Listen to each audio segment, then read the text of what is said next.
Good morning to you, and thank you so much for finding time to be with us.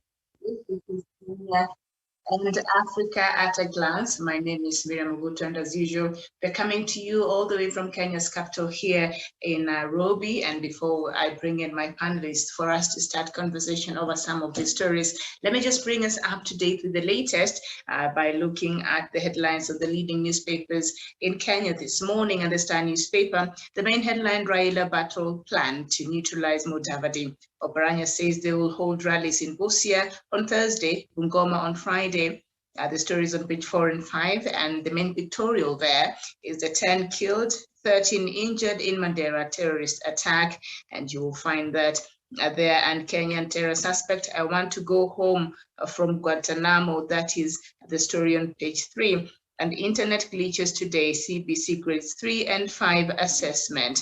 All right, and the ex-NSSF manager fined 2.6 billion Kenya shillings or 14 years in jail over fraud. So that is what we have on the front page of the Star newspaper this morning. So we look at the Daily Nation. And on the Daily Nation, the main headline: big names on Azimio train in the spirit of the gather all philosophy of principles. Uhuru Kenyatta and Raila Odinga coalition lineups, 13 parties to take on Deputy President William Ruto in August polls.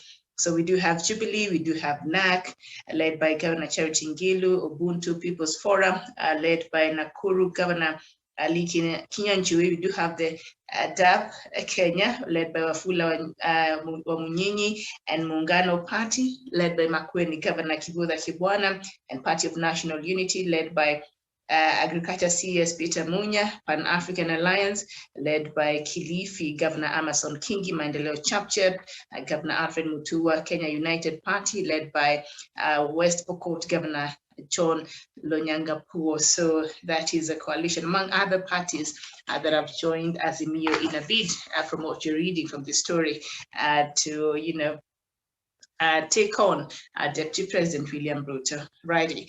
Okay, and then former NSSF boss fined 2.4 billion Kenya shillings for shares scandal. That is on page 10. And technology hitch as pupils take CBC test. Assessment of learners in grades 3, 4, and 5 kicked off yesterday across the country, with some schools experiencing technological challenges. All right, that is on page 5, and we shall the back page, and we shall look at that. And then just up there, Tabitha, why I chose Ruto over Raila. Keroche Brewery CEO Tabitha Karanja confounded many when she chose to contest the Nakuru senatorial seat on a UDA ticket when her friendship with Raila Odinga is well known. What changed? The story is on page 4. And imagine a world without AIDS. Trials for vaccine that uses technology similar to COVID is underway. The story is on page 9.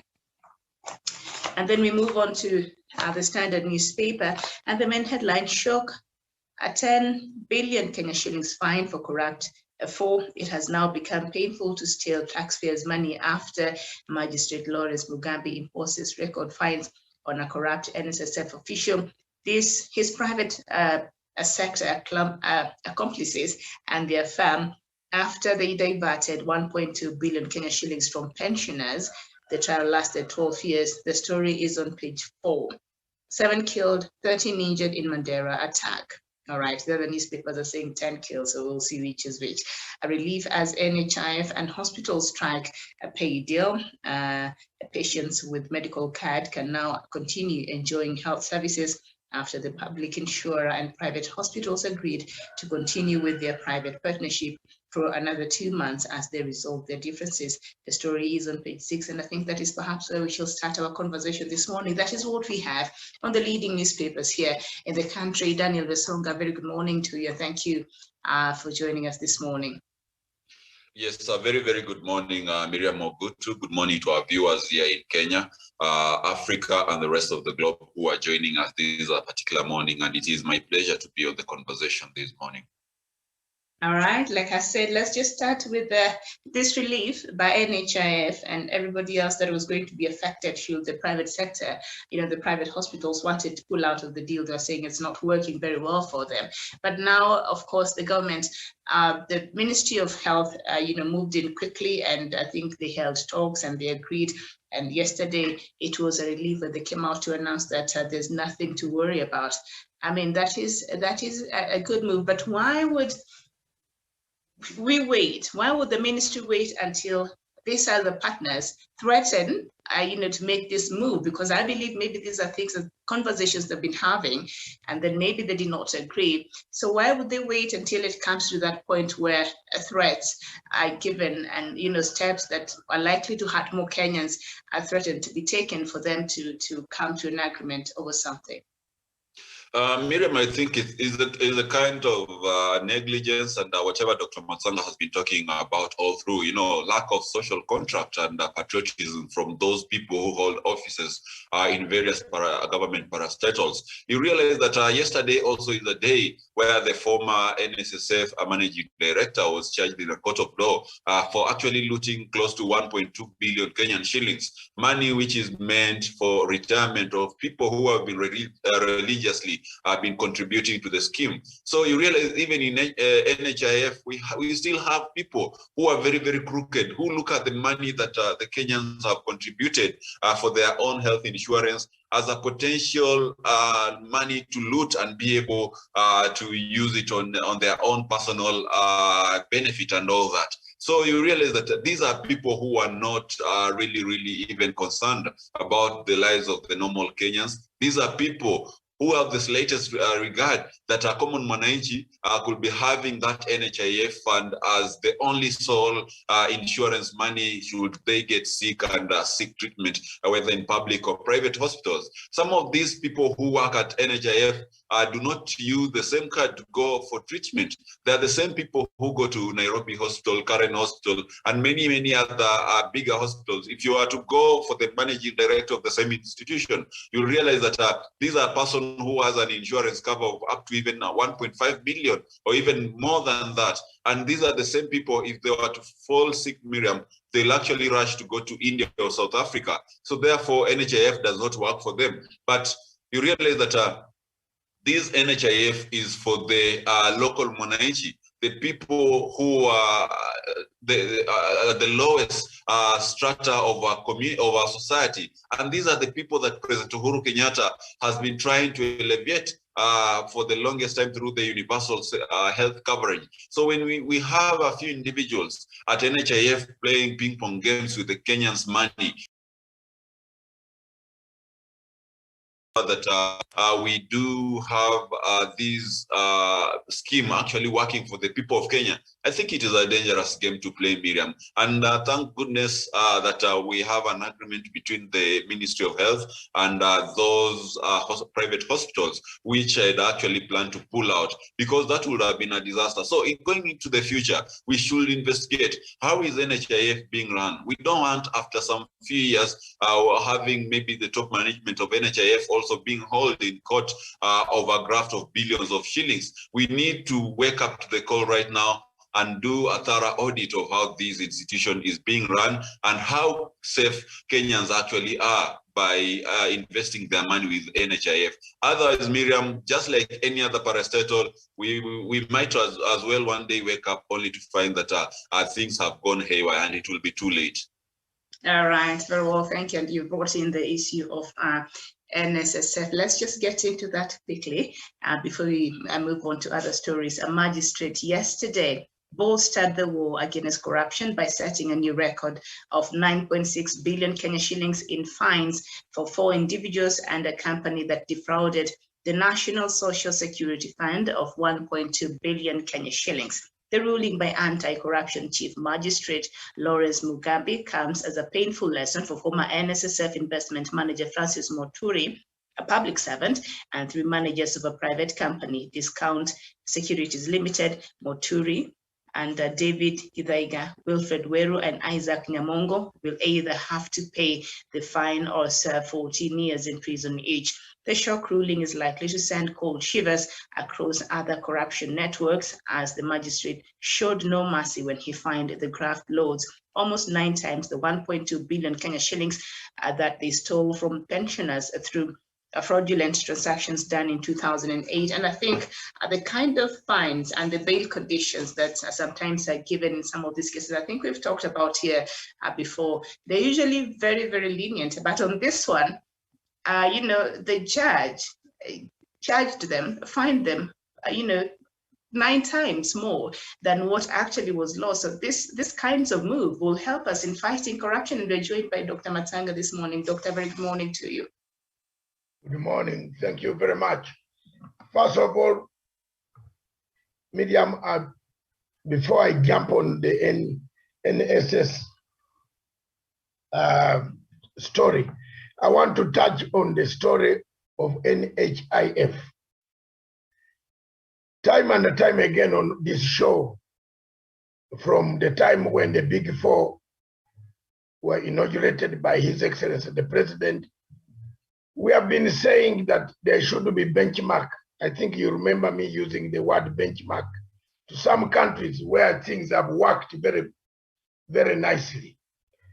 One of the countries that I suggested was Britain, for people to go to London for 2 months, study how the NHS works. Then they will come back, they will run the NHS very properly.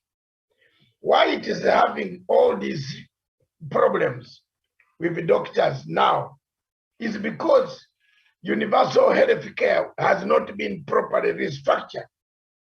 I've had this argument very early in the morning on another TV station, very seriously, and we did. One of the medical doctors considered we did rush to develop the health ministry.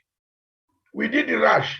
We should have remained with the health ministry and only develop primary care, dispensaries, clinics, build clinics in each local looked after by the governors, but not the ministry, because the ministry has created more money, corruption.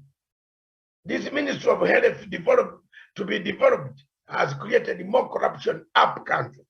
Believe me or not, if you go to Siaya Hospital, you might find the same story like what is in other hospitals. There are very few counties that have actually excelled in the question of health care, universal health care, and the health apparatus. Their hospitals are functioning like Machakos. You can feel like you are in a hospital. The ward is clean. When we were shown the situation in Homa Bay, you saw the hospital in Homa Bay. I think this is how many years, almost 9 years, since devolution was sent up there. The paint has never come to that hospital. The beds have never changed. So it is a good thing to have universal health care, but it's another good thing to have whether it is working or not. The legacy of the president needs to check on a number of things. The few months left, we can work and make things work. We can do things that are good for Africa, for Kenya. So the hospital and NHIF, a good move forward, but will it work? The recommendations are only going to begin working in July. You know that. They have only put it, we go back, they work temporarily, but these good recommendations will work in July. I don't think anybody in Kenya in July will be knowing what is going on here. And why have they put it in July, William? It's the time for eating where people don't know what you have eaten. By the time you come up, a new government is coming in place. some people are actually damaging their ministries before departure, Miriam. Eat as much as possible because you will not come back to have the same benefits. So that is also a factor. But for me, that's the only contribution on that. On the question of NSS, National Security, is it National Social Security Fund? This is a great move. And we expected a second round. There's another round there. The man of the helicopter, was he in this NSS or NHIF? He was at NHIF. Yes. Now here, this judge gave us a good shocker. He should give us another shocker with that helicopter man. I'm waiting for the sentencing of that helicopter man. But Miriam, it brings us to the topic we had yesterday. These guys are going to appeal, and they will stay free. They are going to walk out of that place free until the appeal is either quashed or upheld. So let me tell you, the entire criminal justice system, the law, the constitution, the acts need to be reviewed, because this is the good news for reading 2.4 billion or 14 years. You have not even frozen his properties. This money from 2011, Miriam, this man has bought properties. He could have even hotels. The judge did not follow to freeze his property. The guy is going to sell those properties and return, pay this money and walk free and go home. I'm telling you. For 11 years, the guy has made more money than what we have fined him. But the magistrate did very well. But I would have asked the magistrate to freeze all, forfeit all the entire estate, even anything that he owns to the state. Then he can become a normal citizen, given as mere 60,000 shillings per month next year. But unfortunately, we have left them medium. What they are going to do is to sell the property. One big hotel in Meru, one of them is he has very many hotels. He will sell one of the buildings, one of the prime land, and pay the fine and go home. You would not have solved the corruption. You would have encouraged the people to steal and spare some money aside, and they pay, they go home. I believe that the judges should in the future add forfeiting as a means to forfeit. Yes, you forfeit property. The state takes over everything you own except your clothes and the saucepans. Clothes, saucepan, beds, they will not touch. But anything, a movable asset or a permanent asset, they should forfeit it for the state and sell it, auction it for the money to come back to the treasury.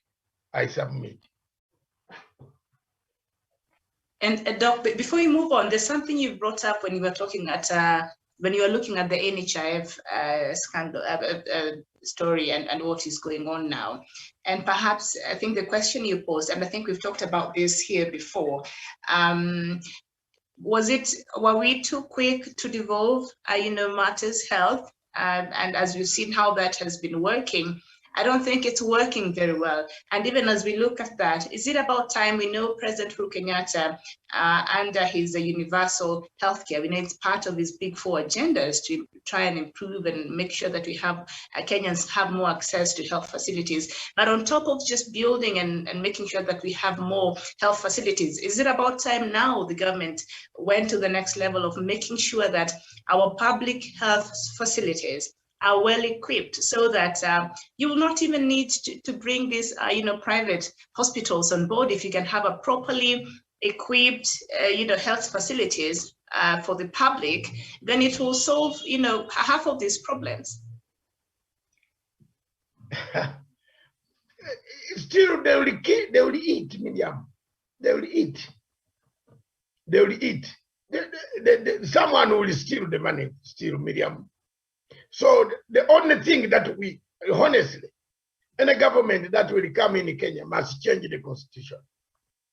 And I'm glad that President Uhuru Kenyatta said it. So please change it. Change it. Create a deterrent. Miriam, create a deterrent. We have no deterrent here. You are finding somebody 2.4 billion shillings. He has properties worth 9 billion shillings. He will only sell 2 properties and pay and even laugh at you. Change the law. Change the law. People have to change the law. Whether you are in Ruto's party or Raila's party or Kalonzo's movement or whatever you are, if you are to fight corruption for Kenya, it pains me so much, Miriam, to see Kenyans all the time. Oh, chakula, chakula, chakula, chakula, chakula.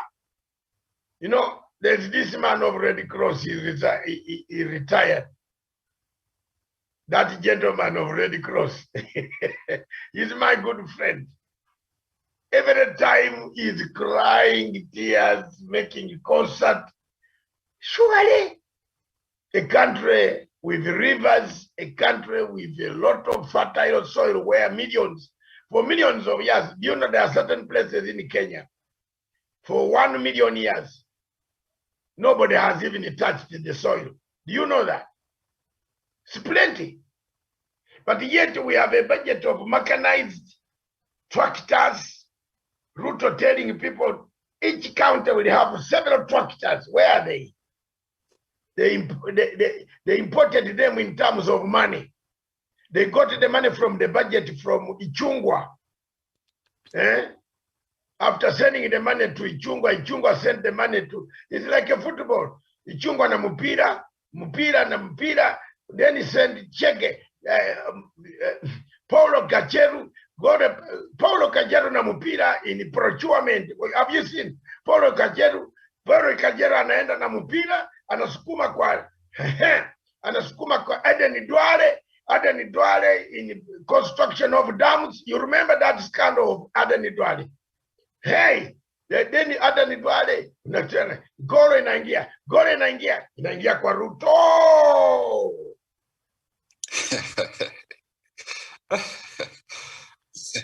I'm also a good orator and a politician, and I will join Baba very soon.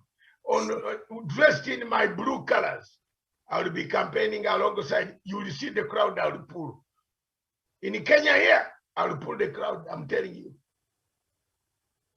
The whole trick of 2013 was that football match. That's why Paulo Gicheru, the ICC in IT now, facing charges, was their man clearing the companies. Uhuru Kenyatta did not see this, that an allocation, a budget. Ichungwa was the chairman of the budget committee, getting his cut. He goes to increase education. Ichungwa na Paulo Kasang, the PS for education was who? Is it Paulo Sang? Kapsang, is it? Something like that. Paulo Kapsanga na Ichungwa. Paulo Kapsanga na Ichungwa. Kapsanga na Skuma. Enda kwa Gicheru. Paulo Paulo Chicheru anacheza mpira. Paulo Chicheru anasukuma China. Paulo Chicheru. Textbooks zinakuja. Hala, Ruto. That is the song now. Okay? That's how Ruto got money. Behind every deal here that you see, Miriam, a scandal. Even this one here, my friend was involved. The guy knows how crafty. Do you know the word crafty? Ruto is very crafty. I don't know God created people with talent, but he created Ruto with a talent of uizi ya kuiba mali ya umma. He says, I don't know. Do you know that all these guys is promising them, don't worry. Even if they have sacked you in another football match of corruption. KPLC needs more money for buying the transformers. Who was the chairman of KPLC? That Indian guy. The money is sent under the KPLC was given authority to buy. How many people were on the committee? From treasurer, from this, finance, all of them were appointees of the deputy president. And they played the football, they cheza Kenya, the number 9, the number 10, the number 10. Sukuma hapa, sukuma. Hello, sukuma. Hello, Ruto. You know, that is the football medium. This morning, we have a problem. So when you see the president saying, later on when he realized and looked back, the tractors are not available. That's why Kenya still up to today. If you are squeezed, if those trucks from Tanzania don't enter here with waru, and our pineapple, our tomato, Nairobi will starve, Mombasa will starve. Did you know that? Did you know that really? Have you done a research? If you blocked the border of Tanzania, and blocked the border of Uganda. Do you know the most expensive thing in Kenya now? Carrots. If you blocked the Uganda border for last 2 weeks, did you know that carrots were very expensive in the market? Did you go there and see how much they cost? Because few trucks were coming in because there was a blockage. But there's plenty of land in Kenya to read. Miriam, my dear sister, there's plenty of land to grow this cabbage, carrots in acres and acres. If those tractors came, but tractors came on paper, people made money. Now people turned on Uhuru Kenyatta and told Uhuru Kenyatta, you are foolish. You are lame duck. Isn't it? That's it. That's where we are. And the money, all of it went. The man even now he's not even ashamed. He says, hapa tunawapatia kidogo. Kama after next year, we shall put 50 billion here. Ako nayo iko hapa. He's going to pluck from where he stole and maybe bring. So we have a problem. I have sent to Stephen a tape. Medium, which will help you now, so that you it is a 1.5 minutes to 2. Listen to this man. Stephen, put on when we are ready. Miriam will give us a signal. Listen to this guy and see what type of faith you have in Kenya, so that linked to this story of corruption. There you are. There you are. For me, I'm worried. Video is ready. That is what it says. Listen to it. Let's listen to it. Medium, then you come back and guide us on which way to go. What is the difference between the ordinary thief and a political thief? Number one, the ordinary thief steals your money, your bag, your watch, and your jewelry, isn't it? But the political thief steals your future, your career, your education, your health, and your business. Number 2, the hilarious part is that the ordinary thief will choose whom to rob. But you are the one who choose the political thief to rob you. Because we choose them. We vote them. We blindly say we are not blind. Who is deceiving who? The ridiculous part of the whole issue is that we will fight to defend and protect our belongings from the ordinary thief. Is it not? But we fight each other to defend and protect the political thief. Is that not what we do? Thugs will be fighting themselves to protect those that are stealing our career, stealing our joy, stealing our health, stealing our success. What a shame. What a travesty. Calls for us to think and think deep. The stage we are in as a country is not a stage where you become an onlooker. You have become an onlooker for too long. You must get ready to put your hands to the plow and be part of the process. It's not just about PVC, carry PVC. You must be in the kitchen where it is being determined. You must be there where the decisions are being made.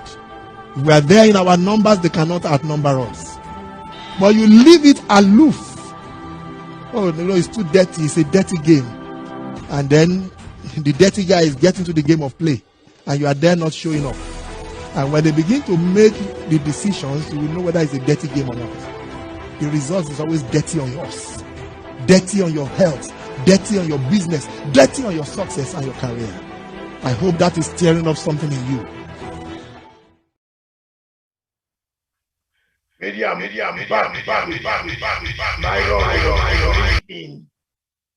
can see the type of thief. Chungwa na Paulo Chijero anacheza mpira. Paulo Chijero anacheza mpira, anasukumia Ruto. That's what happened. The entire government of 2013, Ruto was getting his money very clean, even when seated at his house. Ruto. Ichungwa budget, increase the budget. Khorasan quickly. Big numbers Jubilee has in big numbers in parliament. Ichungwa goes to budget committee, deputized by Moses Kuria of Salvi Katundu. Moses Kuria na Ruto. Ruto na Ichungwa na Ruto. Sukuma mpira. Wanasukuma Paulo Gicheru. Procurement board. Sukuma na endelea treasury. Fanya na Rotich. Sukuma pesa. Tukuma didi. Ruto. I don't know where there is anybody in Azimio to get to fine tune this song. The songwriter this song. We are going to sing it in Bungoma on Friday. Ruto. And let's see whether you defeat us. Let's see. How can you have an office messenger loving a judge, buying a car, a Range Rover for a judge, a V8 for a judge well known, and that judge was transferred to Kajiado? Ruto. Thank you. Back to you. I think I've tried to practice my singing tactics. All right, Daniel. If Daniel can fine tune them, fine. Yes, Miriam, and of course, I wouldn't want now to come back and dilute whatever Doc has been able to bring on the table. I believe that is the real scenario that we have here in Kenya, where people steal billions of shillings, and then even if he was given a fine of 2-point-something billion, like Doc says, he has 9-point-something billions in terms of assets. You know, these assets have been growing over the years. So he can just release 2 assets and he's done for the day. So to me, I think we need to do more than that. Mm-hmm. And do you think this will act as a deterrent?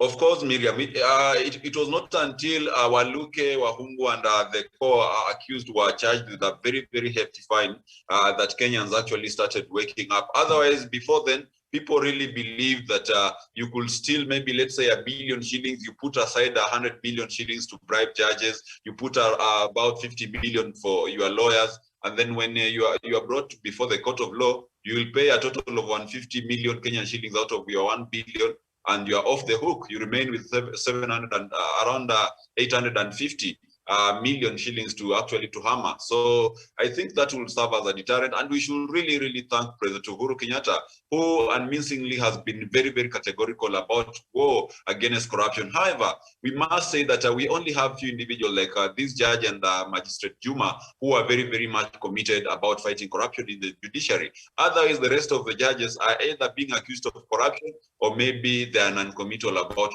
combating the same vice. So to me, I believe the president has done well, DCI has done well, the DPP has done well, but the judiciary still remains the weakest link in the fight against corruption, despite the fact that we have a few judges like this one who are actually able to give very, very hard judgments on those who have been accused on corruption. Okay, thank you. And before we fully get into politics, let's look at another story. As we were talking, I saw this story on the Standard newspaper on page 17, and the search for pasture and water by armed herders in Baringo and Laikipia counties has caused untold suffering to the locals. Families have been displaced, several killed and property destroyed. With drought, the herders believed to be from the neighboring counties of Samburu, Isiolo, and Baringo have invaded the area.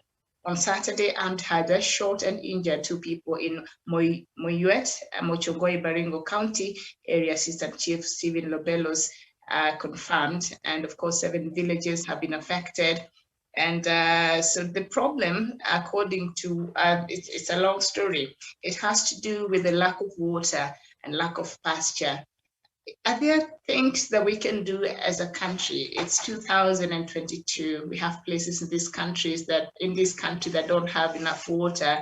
And when I read this story, I cannot stop thinking about Kimorel, Arrow, and other dams that are meant to solve these kinds of problems. Because if people are not well fed, if people are hungry, if people lack water, and the animals don't have the pasture, they will try to find other means, even illegal and dangerous, to survive. So is there a way we can urgently address the issue of lack of water in these areas, and who should be responsible for this?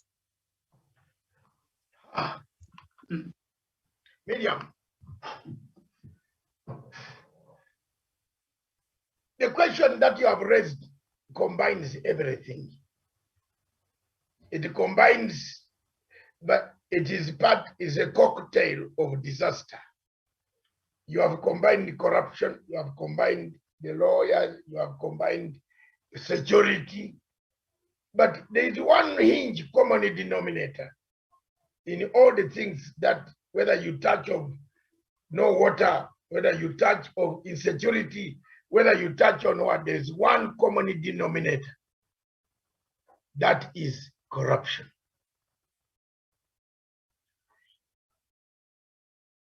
When the president took over KMC, are we not exporting meat? Kenya is today exporting meat to Saudi Arabia and other Gulf states that dearly want our meat. Previously, were you hearing of export of meat? It was once in a month.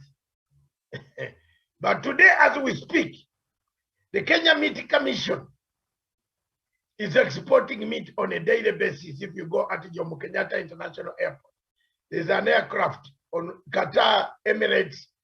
Those are carrying our good beef. But how did it help to stop theft back in Baringo? Can I tell you how it helped? A stolen cow will not be cut at KMC. You know the regulations of the army. Before you put a knife on that cow, It must have all the certificates, including the market where it was bought. Am I wrong? So people feared now delivering cows that are stolen where? In KMC. Didn't you see that theft was over? Was there any more strikes in Baringo? In those areas? Capedo? No, you be honest. Now that lawlessness has begun because we are going into election. Someone who always steals cows in that area, someone who influences, who pumps fire on these cattle rustlers has started. Go and attack the Baringo, attack the Tujens, attack the West Pokot, attack the Tukanas. Someone somewhere has had this army, has had these bandits in his hands. And the sooner Kenyans found this person, the better. The sooner Kenyans did what Uganda did to Karamojongs across the bridge in Uganda. You can hate Museveni, you can insult him, but like him on security. When he says he's coming, he comes. That's why some of us left, because you can't talk and stay there. He said he's coming for you, he'll come. He said he was going for Karamojongs to stop stealing cows. Cattle rustling in Karamoja is the thing of the past. Why is the Kenya government, a friendly government with Uganda, not learn some tactics and stop this menace in Baringo and West Pokot, where armed few bandits who only trained in the bush, not in the barracks? Unless you are telling me there is a special force in that area that is more trained than the army and our police. Sorry, I just want to add on to what you're saying, because you said after President Museveni disarmed the people from that area, I think agriculture and other things were introduced to ensure that. Yeah. Exactly. Why doesn't the government of this country, why doesn't Ruto, who always goes there, instead of carrying Mr. Harun Ayadin, a terrorist from Turkey, who is a new fruit farmer, Mulimaji a fruit farm, Mupia. Why doesn't he take this terrorist in Baringo to teach Baringo people how to Mulimaji ya kisiasa, ya siasa? I don't know. Ruto has been a thief. And you know, damn of theft is in his blood. Even if you cut it, it will smell feathery. You know, I don't know how you people, Kenyans, will be under this man. But for me, I will not be here. If he becomes the president, I will be passing, hello, how are you? If he doesn't allow me, I will not regret. But he is not worth the president of the Republic of Kenya. Look at that, Miriam. Someone has ignited this debate again of animals. Honestly, it is a very serious killing 3 people. 1 person is not in my books. That's very bad. Someone has now said, as the government is grappling with this BBI, grappling with Political Parties Act, let's bring in some element that will cause now Natembeya is not there, is tembearing on his own. Mr. Natembeya is tembearing on his own in Western. The new regional commissioner is not as tough as Natembeya, because with Natembeya, when he grabs you, they say bring him to court, you'll stay there until he finishes his investigations. We need 7 of those Natembeyas. We need 7 of Marwa. You remember the regional commissioner called Marwa. Do you remember him, the courier guy? Voila. Those are the people you need in administration. You know a man called Musiambo. Wesonga knows them. He's now the deputy secretary to the cabinet or somewhere there. Those are the men you need. When they know you're a bandit, when the bandit hears the name of Musiambo or Natembe, they run very fast because they know once they are caught, they can even run and leave their guns down. So that let Natembe just pick the gun, but not them. So those are the people we need in our security apparatus in those regions. But Miriam, the cocktail of all the questions you ask hinges on one thing. And that one thing is the denominator, common denominator is corruption. If we get rid of corruption, we are home and dry. And how to get it is we must kill some people. China way. Kenya needs a China style. I'm sorry to propose it here. Because corruption is so embedded. Miriam, do you know you want to enter your own house? The watchman who is guarding your door, who is paid salary by the company that you have hired, expects you to leave something in the court. Yes, let's talk about this. Expects you to give him something. You are paying rent. You are paying water. You are paying electricity. On top of that, this guy is also paid money to come and guard you at the gate. Now tell me, if you are entering with your car and the guy sees your 200,000 shillings on the seat of your car, Miriam, will he bring it for you? I'm asking you. You live in a very good place where you live. Will someone come and knock on the door that, Madam, how are you? You left this 200,000 shillings on the car. First, they will break the window of your car, take the money.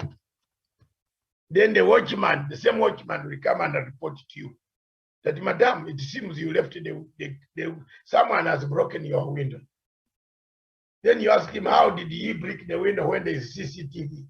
He said, Madam, CCTV ilifanya kazi siku ile, siku hizi ifanyi. If I'm wrong, I'm talking about normal issues that affect Africa. And this television station, Medium, is for talking those things. It's not for us to bring specialized issues. The issues you are discussing, the questions you're asking today, those are the things that I need you to be asking, either with Songa or whoever is here. Ask them those questions. What is it that we can do to get rid of corruption? What can Kenya do? Do we need to change the law to shoot people? If you started saying that you will go in prison for life, someone will not touch the money. But if you give the magistrate a leeway to give a terrorist who is going to kill Mozambicans or the entire Africa 1.5 million bail, and he goes out, there is no outreach worker to go to his house. If you went now, the checked where they said Itumbi should be reporting every Friday, he has reported for the whole year is finished, when even the year is not finished. Go and check. You go and check. NYS 1. Those people were supposed not to go to Naivasha, back to their area. But where do they pay the money from? The other one was found in Naivasha hospital. That you know, Miriam, the worst thing is the abuse of the system. That he was even calling the court, saying that he has been admitted in Naivasha hospital. And yet he was told never to be in Naivasha County, in Nakuru County. Miriam, did you hear that those conditions they gave to that man, lady?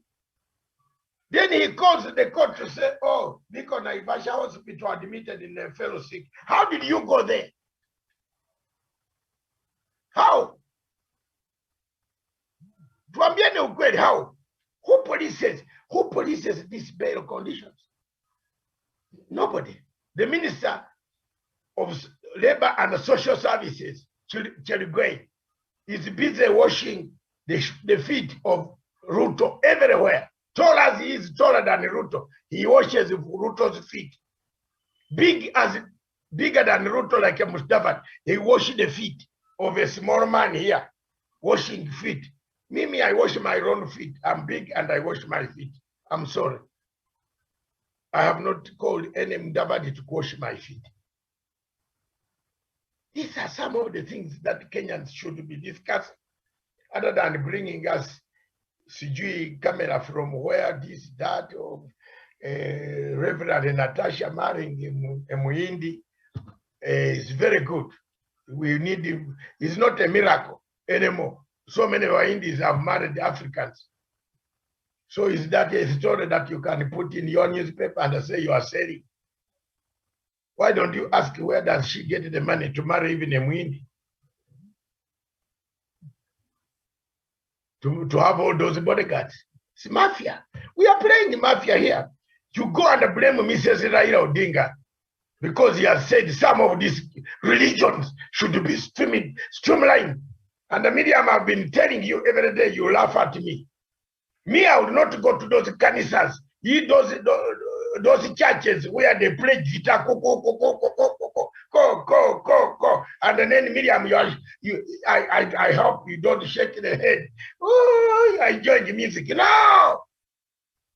Mrs. Raila Amolo Odinga was right. Some churches need to be streamlined, Mama. Hello. Hello. You can't just mushroom from everywhere. And you have so many people calling themselves pastors, reverends, preacher, bishop. Which country is this? Creating a tent, a permanent tent without toilet, you have created a church. Surely. Yes, God said, if you are gathered 2 or 3, even if you are not in a building, you can pray. Fine. But we must pray with decorum. Otherwise, our state goes into evangelism. Evangelism of America, where Americans have food. Even if you preach them and tell them there should be food, it will be seen in the streets, in the windows. But a country where Mr. Red Cross is always on radio announcing for relief, that we need relief for people in Northeastern, the cows, the water, everything is dying. That is not where you can have the order. Mrs. Odinga was correct. I submit to you, Miriam.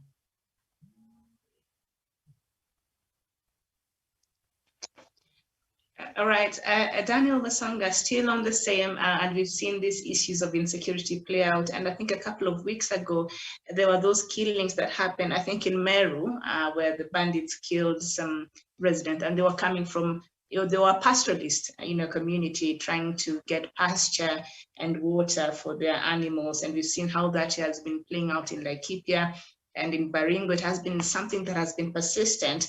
And according to the reports now, it is blamed on the scarcity of water and livestock for these people in these areas and this day and age. I believe as a country we can find solutions for things like this, surely. Absolutely, Miriam. And of course, if the county governments of those particular regions will only allocate some few millions of shillings to sinking down boreholes, or even you see a county like Turkana, just being able to process the water that comes from Lake Turkana and being able to pump it to regions where we have their pastoralists. We could be talking about this problem long gone. You look at a county like Baringo. Baringo is not an entirely dry county. We have big rivers flowing through the middle of Baringo. If we can have the county government of Baringo channeling some of these waters into water reservoirs and being able to supply it to their pastoralists, they won't have to go all the way to Samburu or West Pokot to look for pasture and all that. Why can't the county government concentrate on that if they know that the culture of their people is a being of a pastoral origin? So to me, I believe it is the leadership that has failed these people. And also, the leadership has also failed in a way that it does not actually preach and advise these people that, you know, when you go the way of going to rob your neighboring community, if you go and invade pastures and water chambers of other communities without permission, it is actually wrong. So you realize that we have people who are acting like bandits, people who do not reason at all, even with their neighbors. Yesterday, I saw a very unfortunate clip of the Iyala MP, that is Honorable Jematia, saying that the people of Baringo should be bought guns, you know, they should actually contribute money and buying guns. That won't be a solution, Miriam. A solution is for the leaders to contribute that money that they're talking about to buy guns, to actually construct reservoirs and be able to channel water into those reservoirs and enable the cattle of people of Baringo to go there and drink without having them to necessarily walk kilometers and kilometers of roads to get water and pasture. There's a time the retired RC George Natembeya was talking about the same cattle that they actually rustle from one another, and he was telling them, when you go to places like even in Masai Land, or if you go in places like Kiambu, you find that their cattle is actually in good health, and they're actually bigger than the ones that are actually rustled in West Pokot, Samburu, and Turkana counties, because you find that our cattle from Turkana has been rustled by Pokots, stolen by Pokots. The Pokots take the cattle, take it all the way to Samburu, and before they know it, the Samburu have taken it. They take it all the way to Wajir. Before you know it, the Rendile have taken it. They take it all the way to Turkana again. So it becomes like this cattle has actually walked almost across half of Kenya, and it's very, very emaciated. So it is a culture that doesn't really pay, and the leaders should spearhead speaking against this retrogressive culture and introduce even some of these people to an alternative way of livelihood, you know, like farming, or even introducing rural economic industries that could actually enable them to get more money from their livestock and whatever they do in terms of even tourism and other things. You realize that counties like Turkana, West Pokot, and even Baringo could be very, very good tourism destinations. But the leaders of these counties have not thought about outside the box to think of alternative means of income for their people, as well as how to improve and make sure that their people have pasture and water throughout the year. So to me, I think, Miriam, it's a leadership problem. And as Dr. Manzanga says, they have failed these people in all spheres. Even the government leaders who are there in terms of regional commissioners and the county commissioners and all those up to the lowest level of the village elder, they should actually come together, work with the county leadership and the elected leaders to be able to solve this particular matter. This should be a thing of the past, I believe, in the 21st century. All right, thank you. And the government seems to be putting in some measures in place. So as you look at President Uhuru Kenyatta's legacy, of course, there is this a takeout on the newspaper today. So I just want to look at some of the things that perhaps the government is doing just a bit before you get into the politics and then the African news as a response to some of these problems that we've even highlighted. And the Ministry of Water, Sanitation and Irrigation will increase water coverage countrywide to 80% and sewerage coverage from 70% to 29%. 29% to 40% respectively by the end of this year. Speaking during the launch of the ministry's fifth Wave Rapid Results Initiative in Nairobi, Cabinet Secretary Mrs. Cecily Kariuki said upscaling water coverage countrywide also includes improving access to food security for Wananchi. Mrs. Kariuki further expressed the ministry's commitment to achieve 100% water coverage, both in urban and rural areas, 40% for urban sewerage and 60% for the non-sewerage system for urban sanitation and 100% rural sanitation by the year 2030. And then The ministry has a portfolio of 685 projects spread across the country, of which 113 number were completed by December 2021 through the third and fourth wave. So we see the government of Kenya actually has initiatives in place as a response to some of these problems that Kenyans are having. So that is promising, Doc. You're muted. Promising. Yes. But it would be more promising. It would be better if there was no corruption. That is all on paper.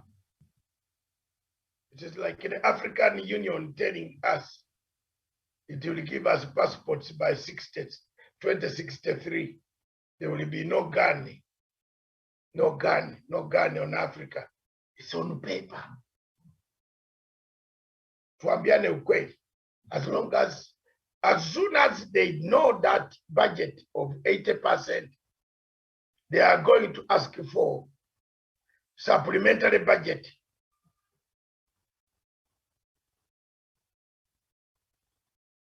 Okay? Supplementary budget. Increase it by how many billion? 20 billion. Then in that supplementary budget, medium, they run it very quickly to say fertilizer is needed. This is needed. Water pipes. The ones in Kenya are not manufactured to last for 50 years. Yet today we are still using the 1901, 1902 pipes. Are we not? Kenya in Nairobi, when was Nairobi city built? 1928 something. Some of the pipes that take our sewer are still those old pipes. That's why you see when it rains in Nairobi, you have to get a canoe.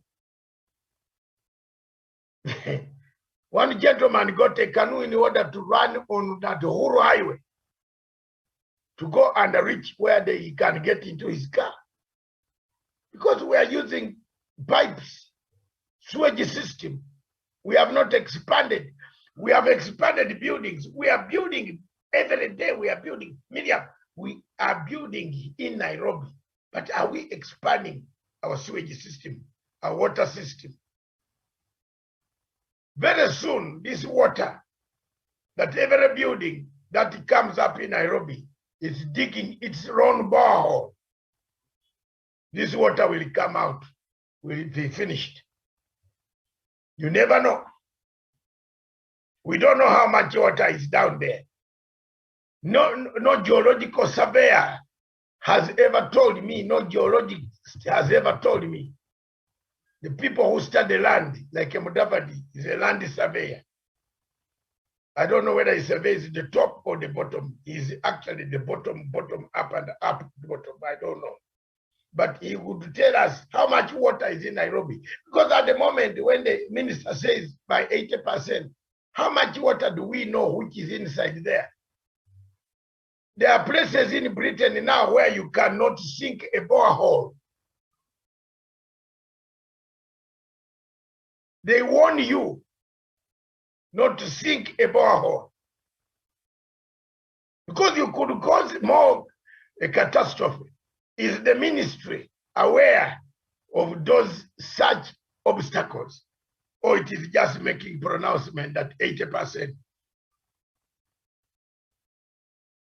No, honestly, if you are going to tap water, even the tap water from the Dagaine dam, which comes down, how much is it there when we are killing the climate, we are destroying the ecosystem on top? Where will the rain come from to go down? Miriam, have you not seen that? We might not be having water. I have given you an example of Britain and Ireland, but you are not allowed to sink more boreholes because you could bring in either Atlantic Ocean comes through the borehole, which you can force several houses out. You know, you know. Do you know that in Nairobi we might have that scenario? one day in the future. Because every house, every tall building now in Nairobi, do you know why they take long to dig and the more soil comes out? They are sinking the borehole and the sewer down there. Down there, I'm telling you. Yesterday, nearby where I live, somewhere, a new building caught fire at 1 a.m., which they claim one of the best restaurant buildings, caught fire.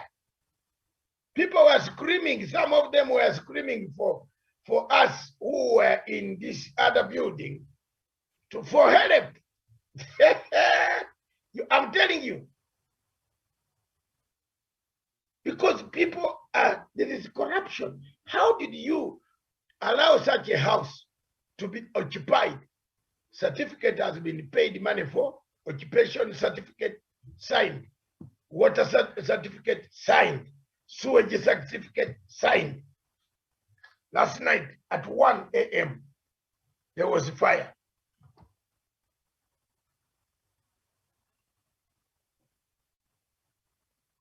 And the Indian ladies were screaming in the windows because it is one of the buildings where only Indians stay. No black man is there. And they were screaming for black men to go and rescue them. You called me Matanga, I'm not Mungu wa Kibiro. Nico, I'm not only near Elijah and Elisha. All the things I talk, I think they come from somewhere. These people were screaming for our help, yet they said the houses are for Indians only. So why do you expect a black man to go and help? Sleep alone. But because for us we have good hearts, some of us had to make telephone calls for the fire, the police. We know some of them, we called and they came. People came out. The black people again, us, came out. People came out with extinguishers, even throwing them through the windows to go and get the fire done, and it went out. So look at that, Miriam. Look at it. These things are on. Everything is there, but there is corruption. If you went to the buildings in Kenya today, each floor must have a fire extinguisher. The first, they put only the fire extinguisher at the reception. When the fire catches, they have to run down 9th, 10th, 11th floor to collect that fire extinguisher. And you know very well now, when the fire has caught, you don't use a lift. You now leave stairs, isn't it? So by the time you reach the 14th floor, wouldn't that person have died already? So let's think about the things that have created. These are paper declarations. We shall have water 80%. Let's not make pledges. We shall have tractors in every one county. There will be tractors and the farmers. You went and brought tractors from Uganda. And maize, we shall bring a lot of harvest. You went and imported maize from Uganda. We shall have fertilizer. Your company and your son were involved in importing maize, poured it in Kenya. You benefited, not the farmer in the Rift Valley. Oh, medicine. We shall bring this and that. People ate Kemsa money. All this. Now Kemsa is bankrupt. You have heard that? Who is not bankrupt because there was a scandal. No. It's bankrupt because the medicines that they supplied to the governors, to the hospitals, has not been paid. And yet the governors have already asked for money for emergency, and they have used it as expenditure budget.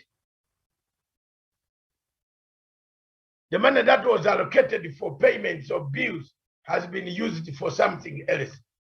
So do we blame ourselves? Whom do we blame? Do we blame Kenyatta? You can't blame President Kenyatta. You blame the Constitution. The Constitution that does not allow President Kenyatta to order for firing squad. If there was a firing squad in Kenya, and you hear there will be one, and we all drive to Malindi to witness, you think someone will catch money? Tell me how many people in the Philippines are still doing drugs. I'm asking a question live on Mediamus TV. The number has reduced, Doc.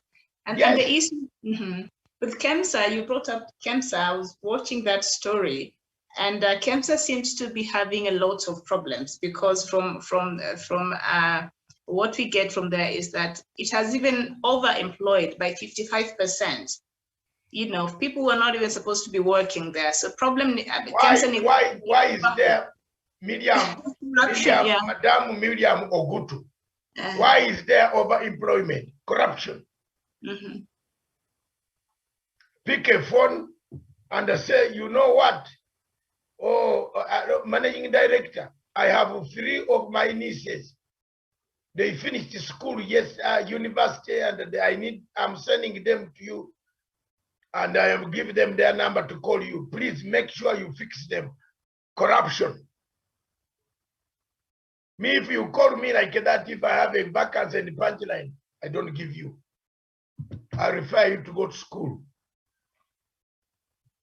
Continue creating a tomato garden in Nairobi. You know there are people have gardens. Then they are telling their children to look for employment. The garden behind used to be very recruiting for sitting in, but the parents don't have time to sit in those gardens behind.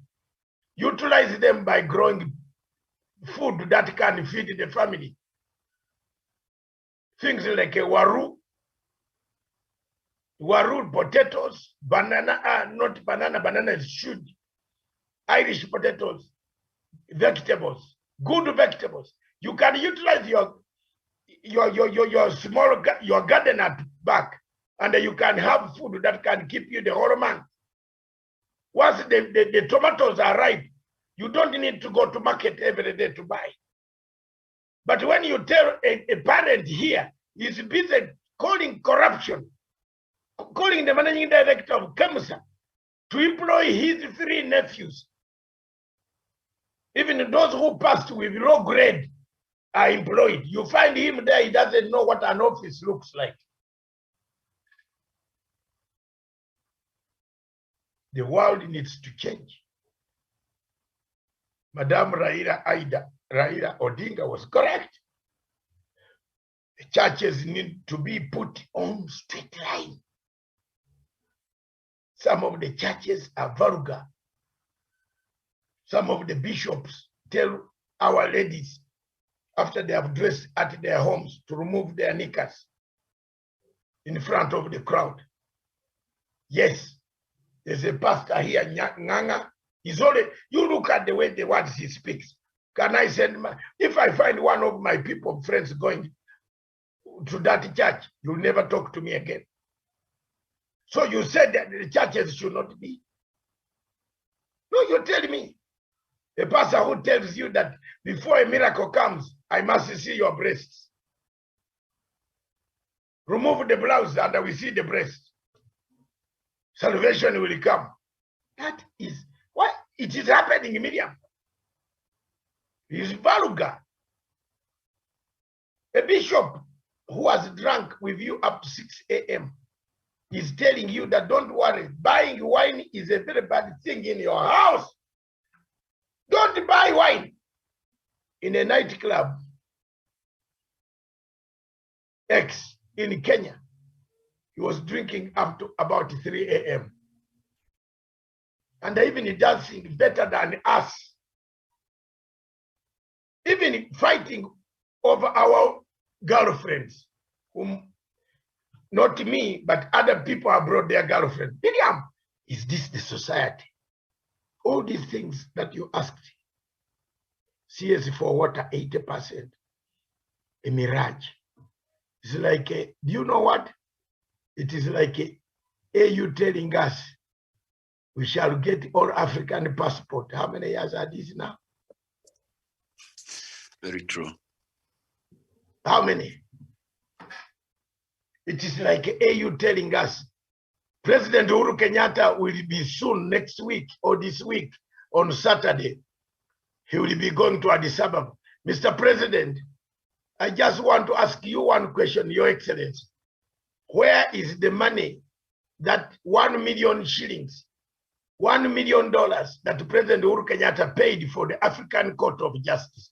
It was eaten. Not Uhuru eating it, it was eaten. He paid, Kenya paid 1 million towards the setting up of a court. It has been eaten. Where are the passports? They told us to fill the forms. Some of us we rushed to pick those forms and fill. Kumbe, they wanted our data to kill us, maybe. To give France our data, home address, your wife, your next of kin. We filled all those forms. Where is it, Miriam? Corruption. So corruption, when you tell me 80% of water, where is it going to come from? When you don't know how much you have even in the ground. The Gaine Dam, people are doing on top. What brings? They are cutting trees in the Gaine. Do you know that those trees are the ones that bring water? You are cutting them. Mau forest, you are cutting them. Either it overfloods or it destroys exactly what you have built. Let's do research first. Let's do lots of things. Let's do research and come up with a real actual figure. Let's not tell people hopes. Let's not give people hope when there is hopelessness situation. Are you with me? I'm preaching here. Don't give people hope that I will put 50 billion shillings for Mama Mboga. Who is Mama Mboga? Don't tell people lies that you hate dynasty. Then you go and pick Mudavadi, one of the dynasties in this country, becomes a pattern of yours. Stupid. Don't tell her lies, Mr. Ruto. Tell the people I want to lead Kenya. I will be the best president. I will kill corruption. The first 100 days, there will be nobody with corrupt hands in my cabinet. Even me, I will change my heart. If I hear that statement from Ruto that is practical, I will come back here and beg him that can I come and just say thank you, sir. But no statement of that nature has come from the deputy president regarding corruption. He doesn't mention that word at all. He only mentions the word. What can hurt a man more? As I finish, what can hurt a man more? What can hurt a man is you to get a wife they have disagreed with and display in public.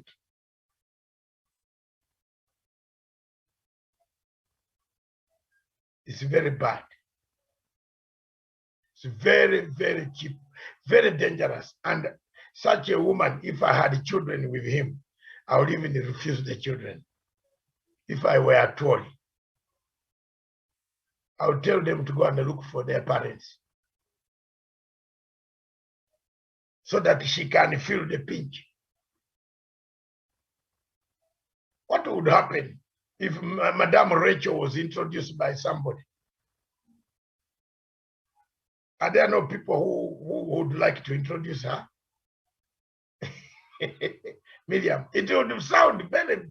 So when you do some actions, surely think about the consequences that would happen if it was you in those situations? How do you feel?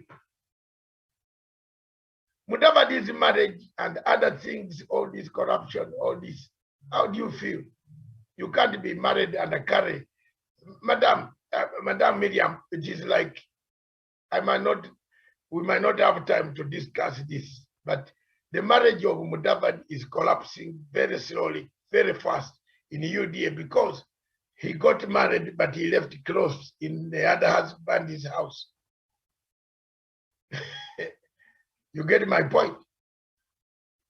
There are some clothes there. Your MPs are gone somewhere to another person. Then you are married here and saying, I have left. I was being tortured there. I have left now. But where are the clothes? Somebody is wearing them somewhere.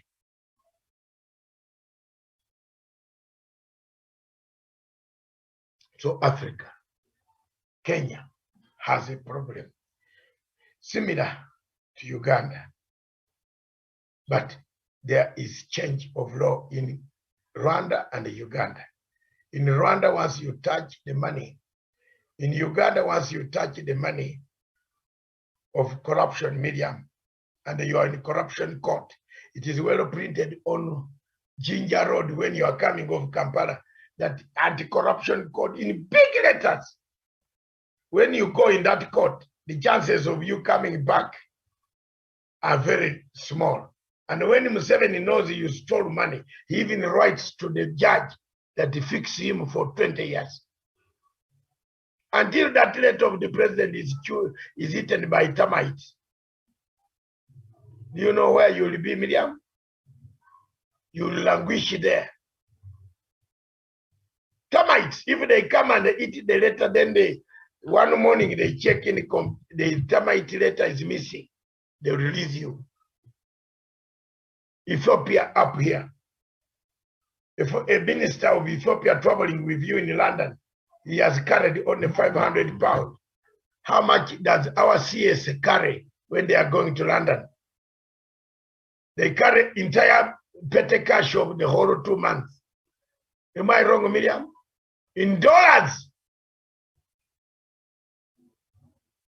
The Kenyan CS carries money when he's flying to Kenya, to London. A CS of Rwanda, a minister, if he has his own savings, you find him in a hotel, he doesn't drink more than 2 totes of brandy because he has timed his budget. Umesikia Miriam? Haki. But the CS of Kenya, he can buy the whole London Kenyans drinks who have come to see him in a hotel. Where does this money come from? Is free money is played about. The law allows them to draw it. Wesonga, if I'm wrong, let God help me. No, you are very right. These are the things that have caused. And I mean, we are talking about this because we are going back to what you brought, and someone promising that there will be 80% of delivery. Which delivery? The delivery, Mr. President, people have eaten the money in that delivery already. Dr. Matsanga, even just the number of delegations that accompany the minister to foreign trips is actually overwhelming to the economy. Yes. Why do you take 2 PAs, 2 personal assistants on a matter? There are certain places where the ministers don't need to go. Why should the minister go and observe the signing of an agreement, which could be the ambassador? Then what is the use of the ambassador?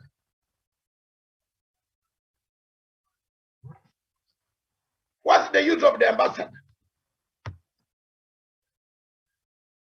Chikwera, President Chikwera of Malawi, sacked his cabinet, removed the 90 men who are very hungry for money like that. It is high time President Uhuru Kenyatta reorganizing this last 5 months left. March, it might not be 5 months because we might go in a rerun, Your Excellency. So those people who think we are already gone, we are not yet. We might go on a rerun, a runoff. We might have a runoff to get the winner going by the way things Martha Karua is turning her ground, she could force, that percentage could force a runoff between the first one and the second one. And then the other group can join where they want. So we are looking at another 3 months, then another 4 months, finally for swearing in ceremony. So let's look for 9 months, almost 1 year from now, and get a ministers who are very efficient, merge these ministries, and tell them cut down on expenditure. You find a minister in a flight to London with somebody who is carrying his handbag, his briefcase, another one, then another one who will be typing work. Can't we have one person to type those things?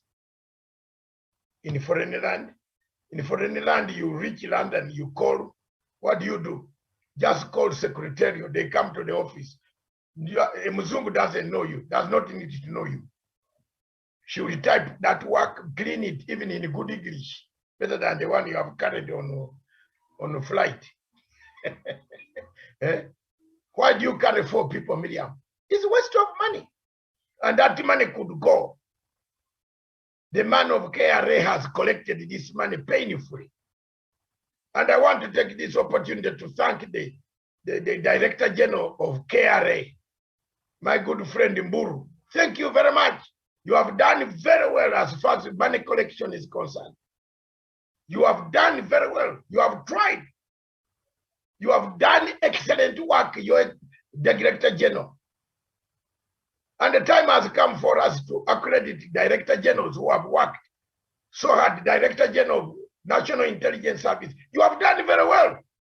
Director General of DCI, this is very good. DPP, they're very good, but the courts have let you down, Mr. DPP. Director General, the man of anti-corruption, you have done very well.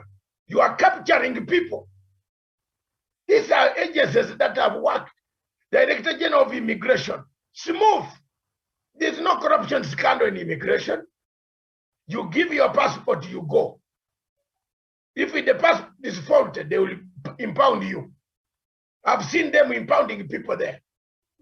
And I refuse them, say, please don't even stand near the counter. You go and clean your papers, then come back. If it is a very big crime, you are arrested, police is called.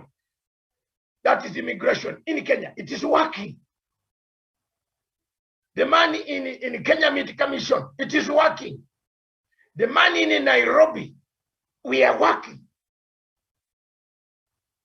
The Nairobi General, Major General, is working.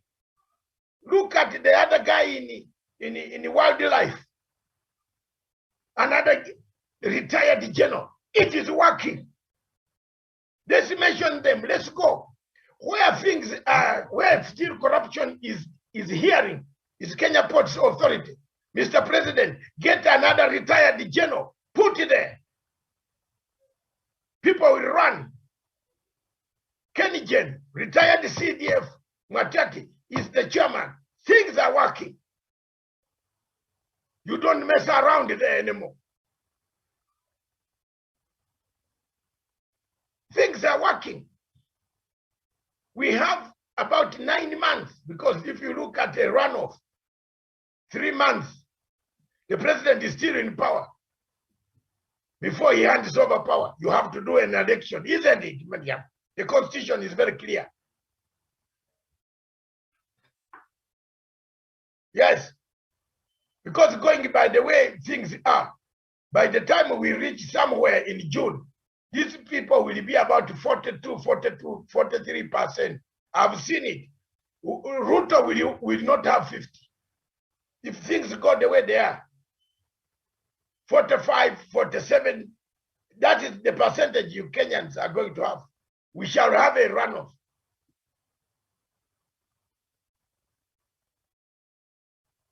Or if we don't have a runoff, we shall have a rerun. By the way, you know, I hope all of us know the difference. A runoff and a rerun.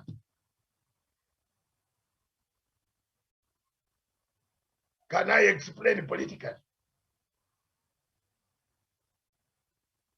A song, try it.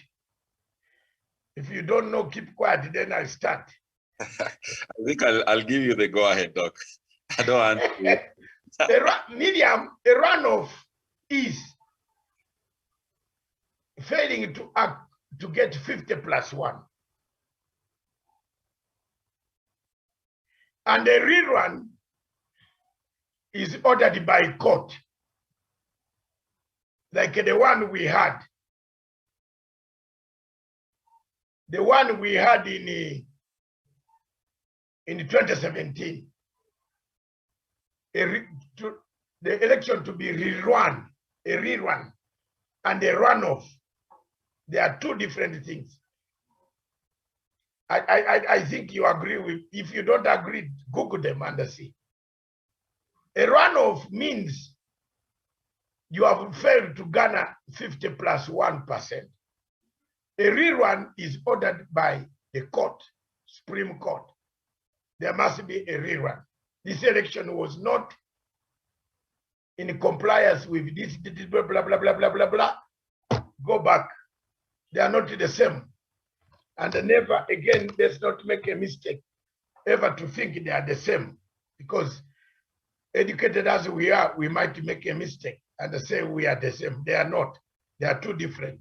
One is ordered by the law of technicalities. One is by failure to get the 50+1%. We're song by now, you have Googled it. Can you tell me if I'm very far? Then I can improve my English Oxford. You are absolutely, Dr. Matsanga. Yeah, no, read it. You have done it now, by now. So these are some of the things, Medium, the challenges that the government has.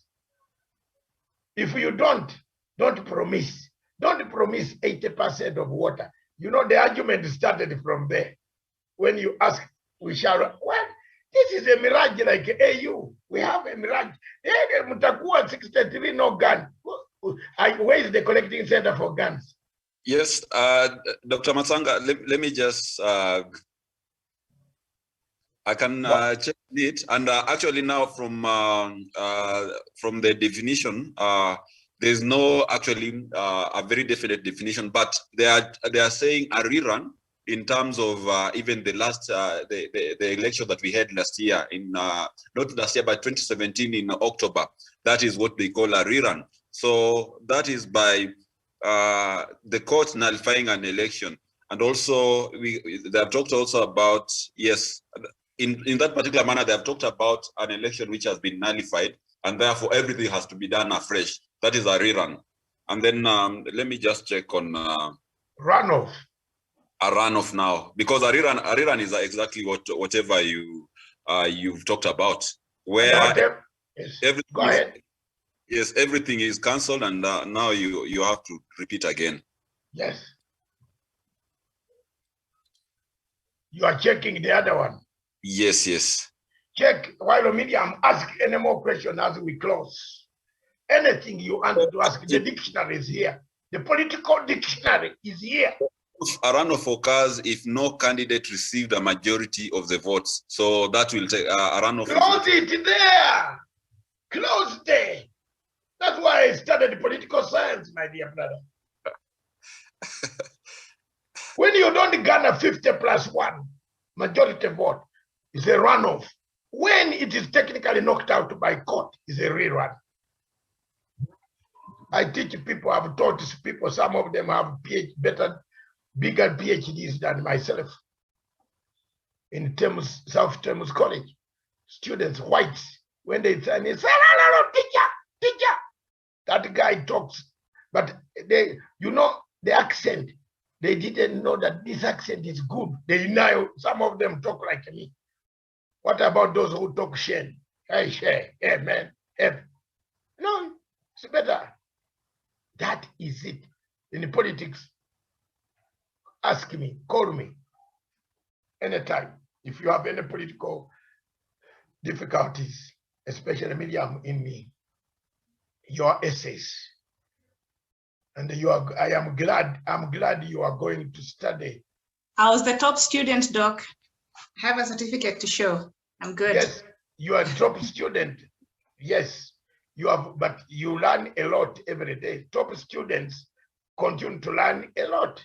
There's no top student who sits back and says, I was top. You increase more knowledge, ma'am. So,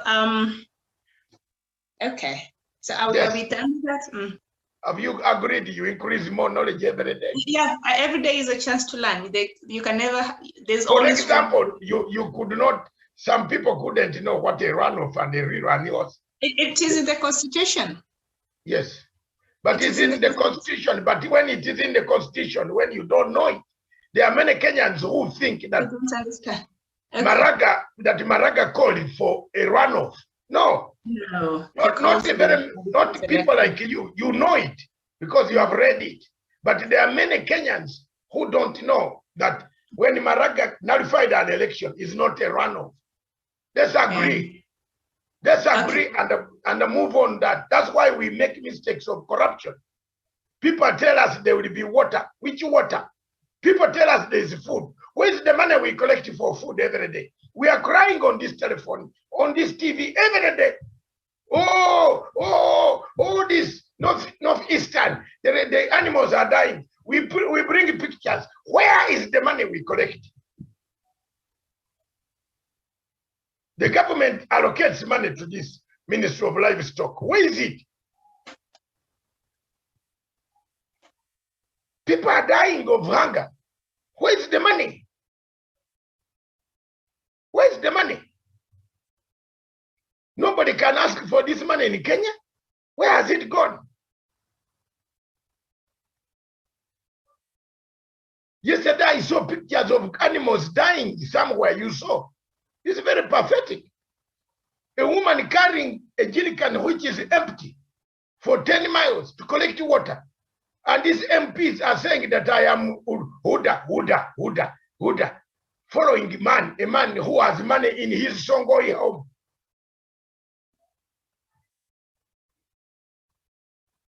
Apart from Duale having camels in Garissa, has he expanded money to 20 kilometers away from his home? How many people benefit from Duale's farm of camels? He says he has 1,000 camels after stealing money from somewhere and failing to pay tax. The KRA man is looking for him. We have not told these people the truth. We're going with facts. Kapa, unafanya clip. Unasema, no, I never picked money from somewhere. Tunapiga clip yako. Miriam, when it comes to those things, you sit aside and watch and say, hey, there you are, the man going, a should man, well dressed that I'm the leader of NC, that I am earthquake, money, tape, sharp, video, collecting money, that I'm going to mobilize people before the burial, 50 billion, 50, 60. What, Jana? Jamen, look, these things are with us. We are only being very civilized. Civilized. You hear the word medium, civilized. But when it comes to you hitting Babas too much, assist to the bend against you. If you don't leave Mr. Azimio to Azimio his message to expose. Already we finished. UDA is finished on cracks. And the Mudama is going to declare Kamba unit. Will run away from UDA, they grab it, take it. Ruto will remain with nothing. It is on the disintegration blocks. You wait. Haven't you read the headline in the daily, People's Daily? Have you got it?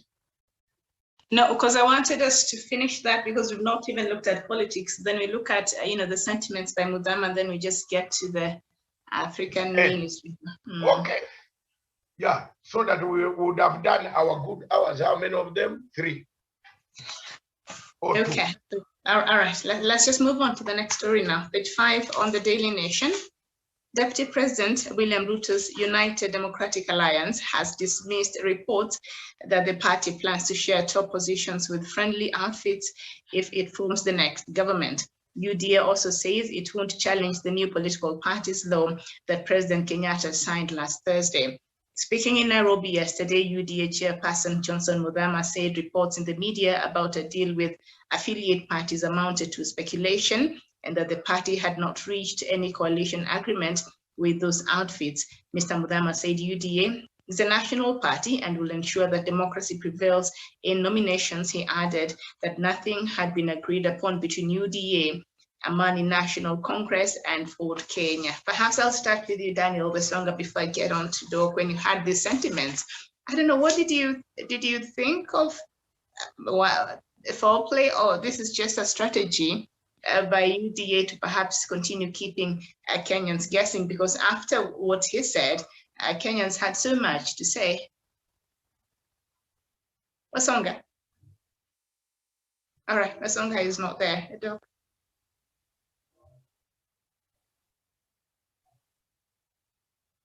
Doc. First of all, I was waiting for Wesonga's comments, but he seemed to have gone to drink tea. Because Luyas want tea, they miss tea. And a Luya with chai, yakamavere, chai with milk.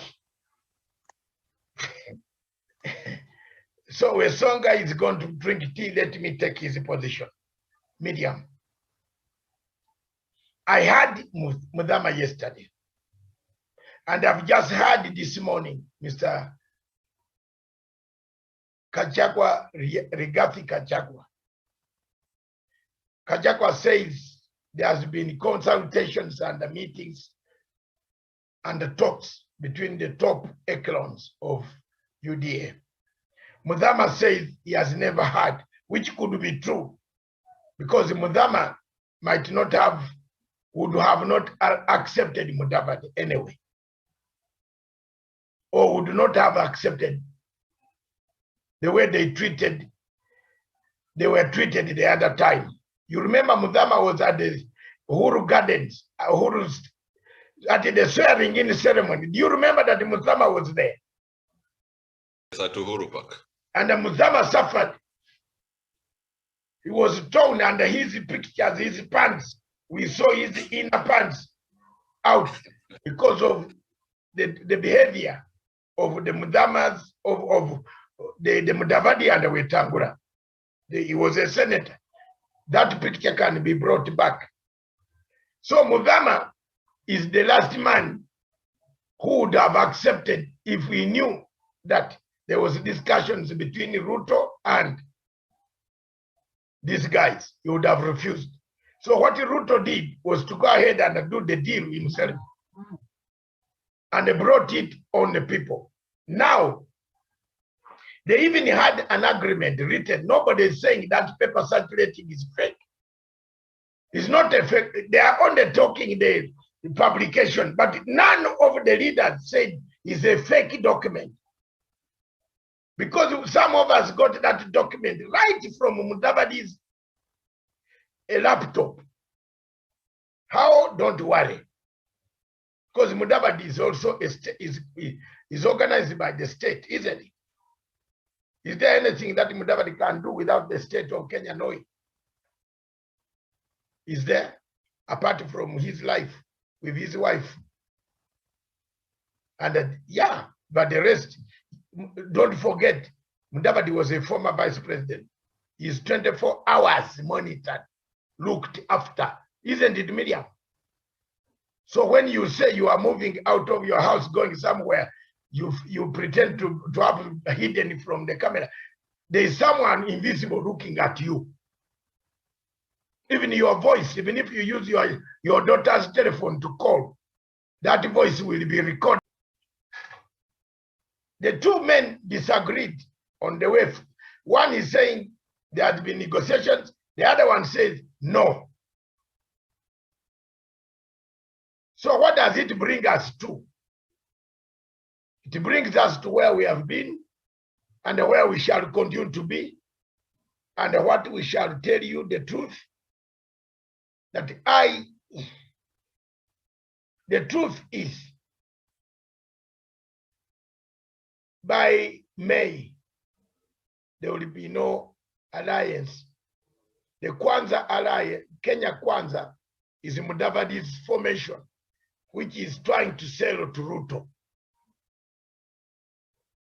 And other members don't know.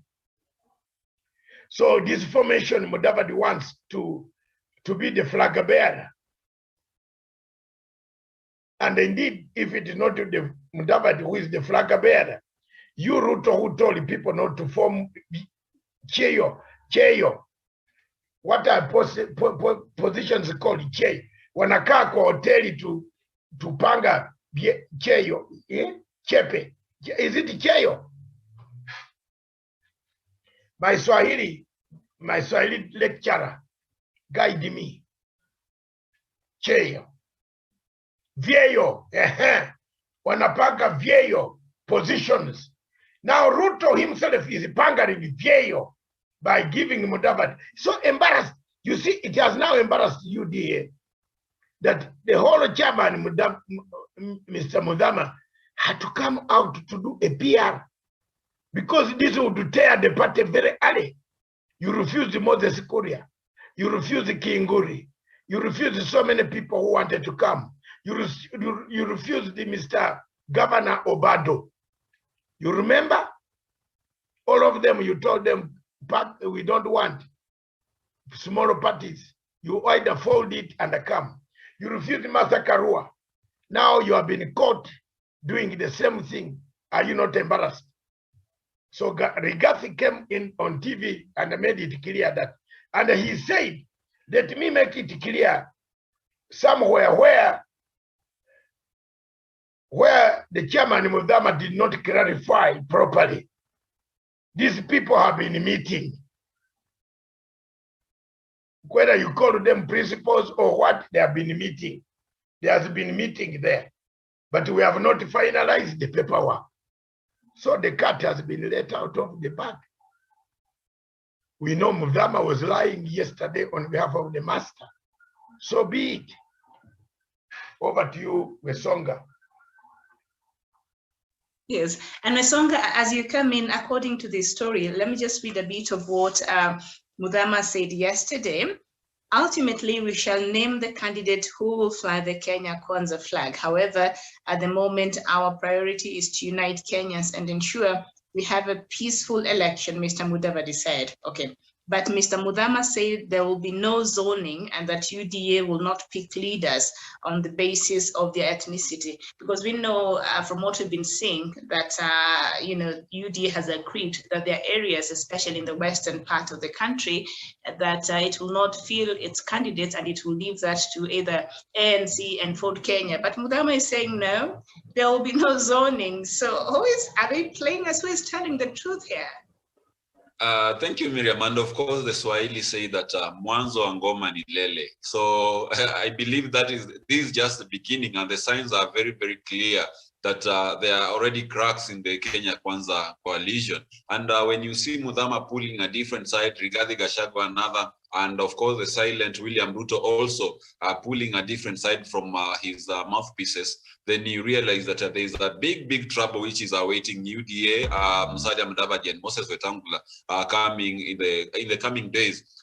Just the other day, aspirants from Bungoma County actually said there's no way UDA is going to cede ground for Ford Kenya or ANC to vie in those particular regions. I know the talk will be the same also in parts of Trans Nzoia and also parts of Kakamega County, where perhaps UDA has a bit of small support in places like Malava and other parts of Kakamega. So to me, I believe, Miriam, these are very, very big things. And Dr. Masanga says that they never came out to disown the document that was circulating on social media. That is very true, because the document, the authenticity of the document is all that matters.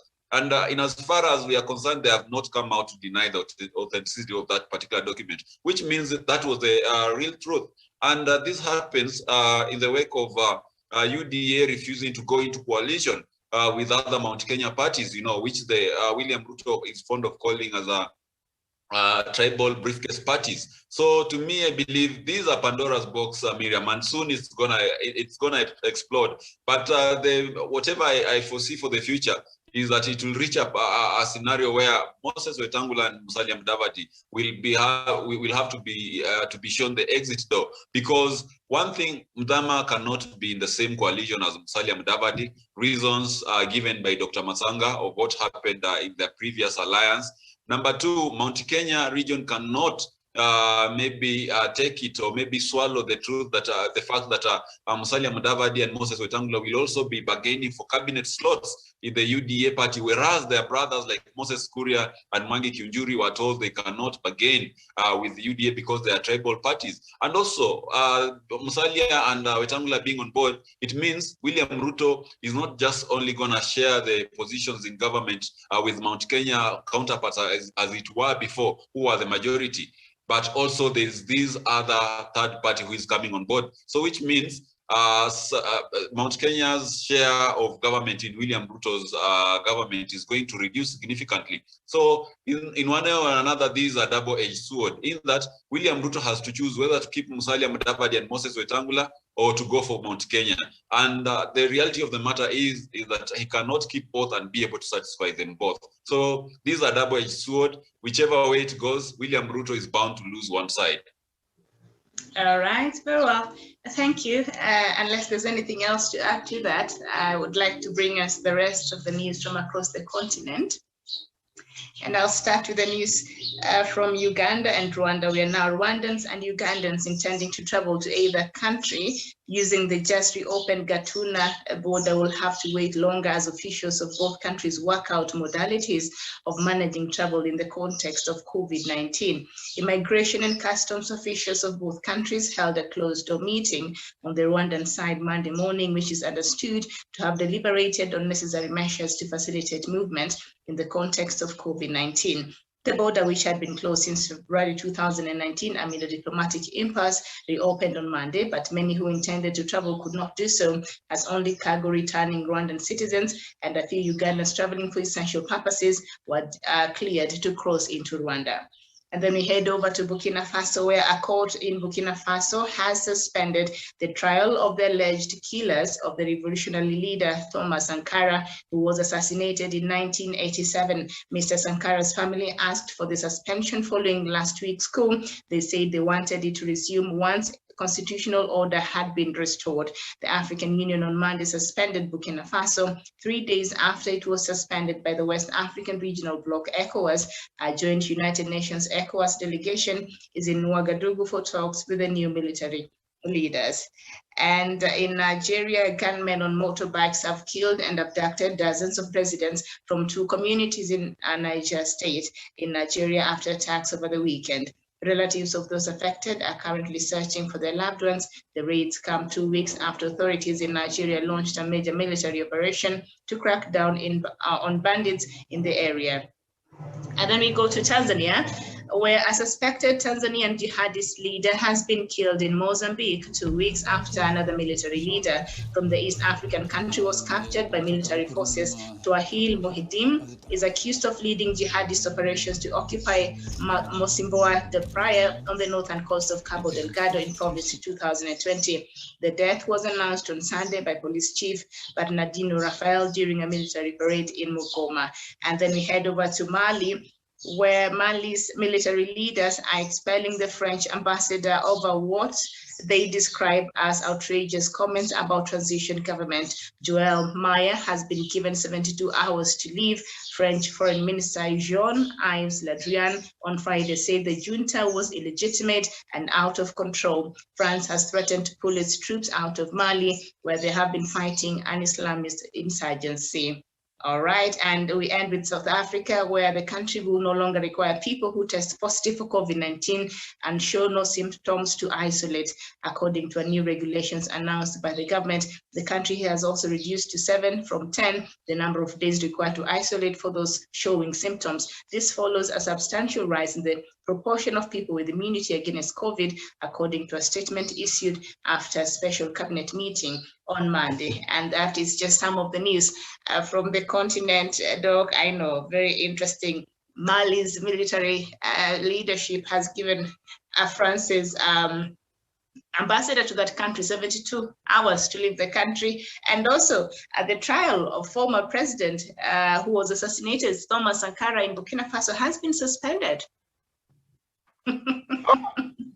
I think most of the generals in Africa are listening to me.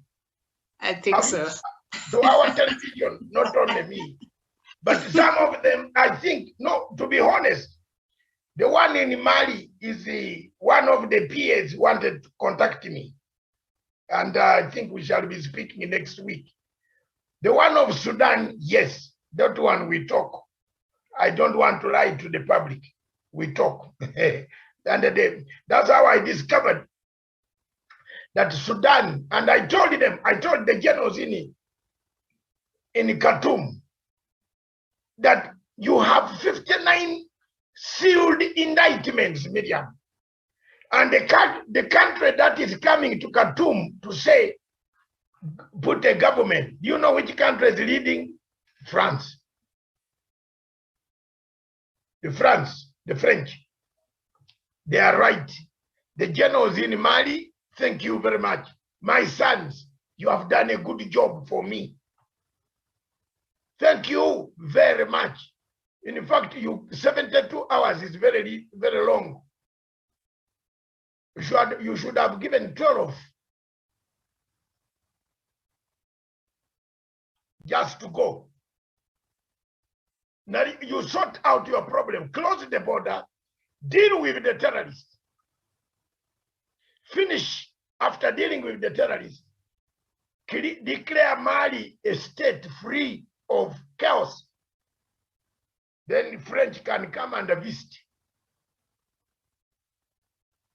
Don't say we are telling them to get out completely. Miriam, I just want to take this opportunity to tell you, with all democracy, I have also been invited.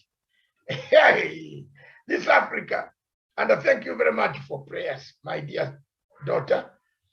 Tomorrow, I will be live in the African Union Council, Executive Council. I don't know why Muhammad Faki allowed me to be part and parcel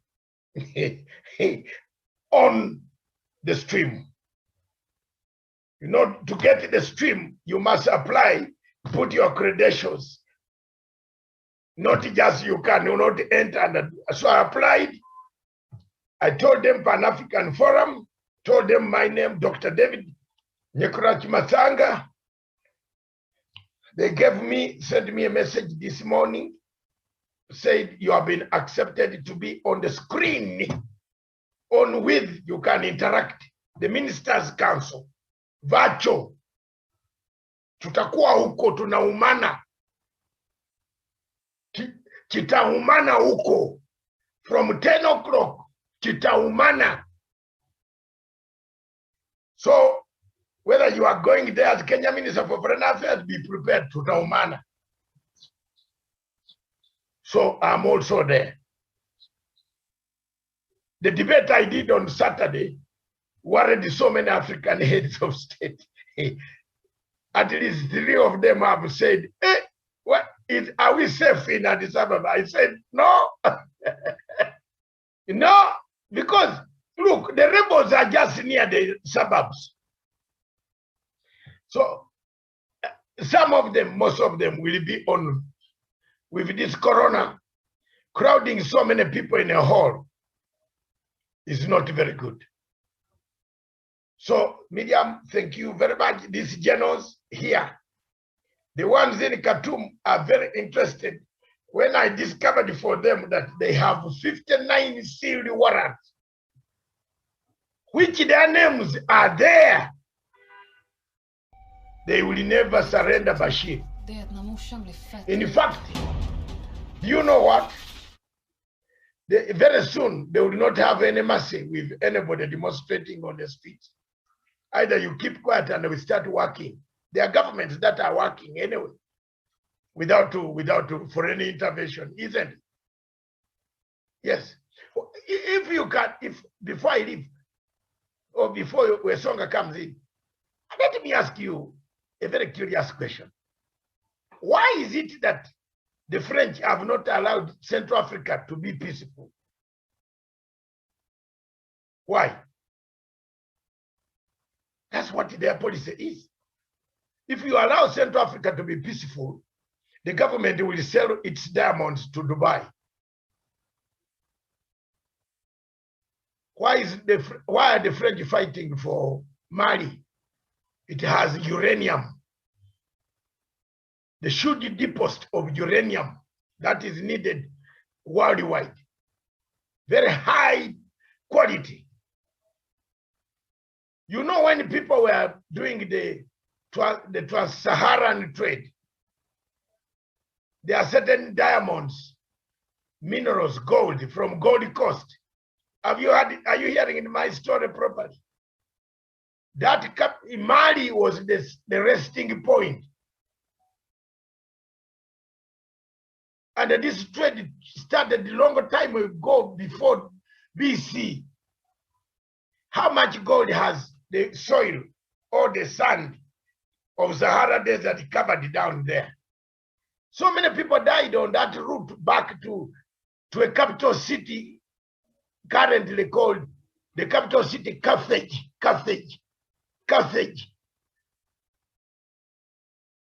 The current name of Carthage is Tunis, where all these diamonds were delivered, Madame Miriam. All this gold. So people died on the way there, but the resting point where most people died was Timbuktu. Am I wrong? If you look at the history. So why is it Mali? Why people fight for Mali? There's plenty of everything in Mali. And if the Mali government, the generals say we want to develop Mali, they can develop it. They can sell that diamond direct in Dubai market. If you allow the Zimbabwe to sell its diamonds direct in Dubai, you think Zimbabwe will care about you? It will even lower the rate of the dollar. That's it. Sorry. It will lower the rate of the dollar, Miriam. That is why you see the French don't want to allow Mali, all these French countries, and live on borrowed time. It's just borrowed time. If you are in a French colony, you are on borrowed time. Because any time they will strike you off. They will come and say, no, you are okay, you have done very well, but we promise you a house in the Paris suburb, you can die there. Or if the worst, we shall ask Morocco to keep you for all your life with your family. Or if the worst, we shall ask Saudi Arabia to help you to rest there, to get free medical treatment, then die and come back buried. Don't worry. We shall ask the leaders not to kill you. We shall ask by General Idris' son to forgive all his father's killers and concentrate on Chad.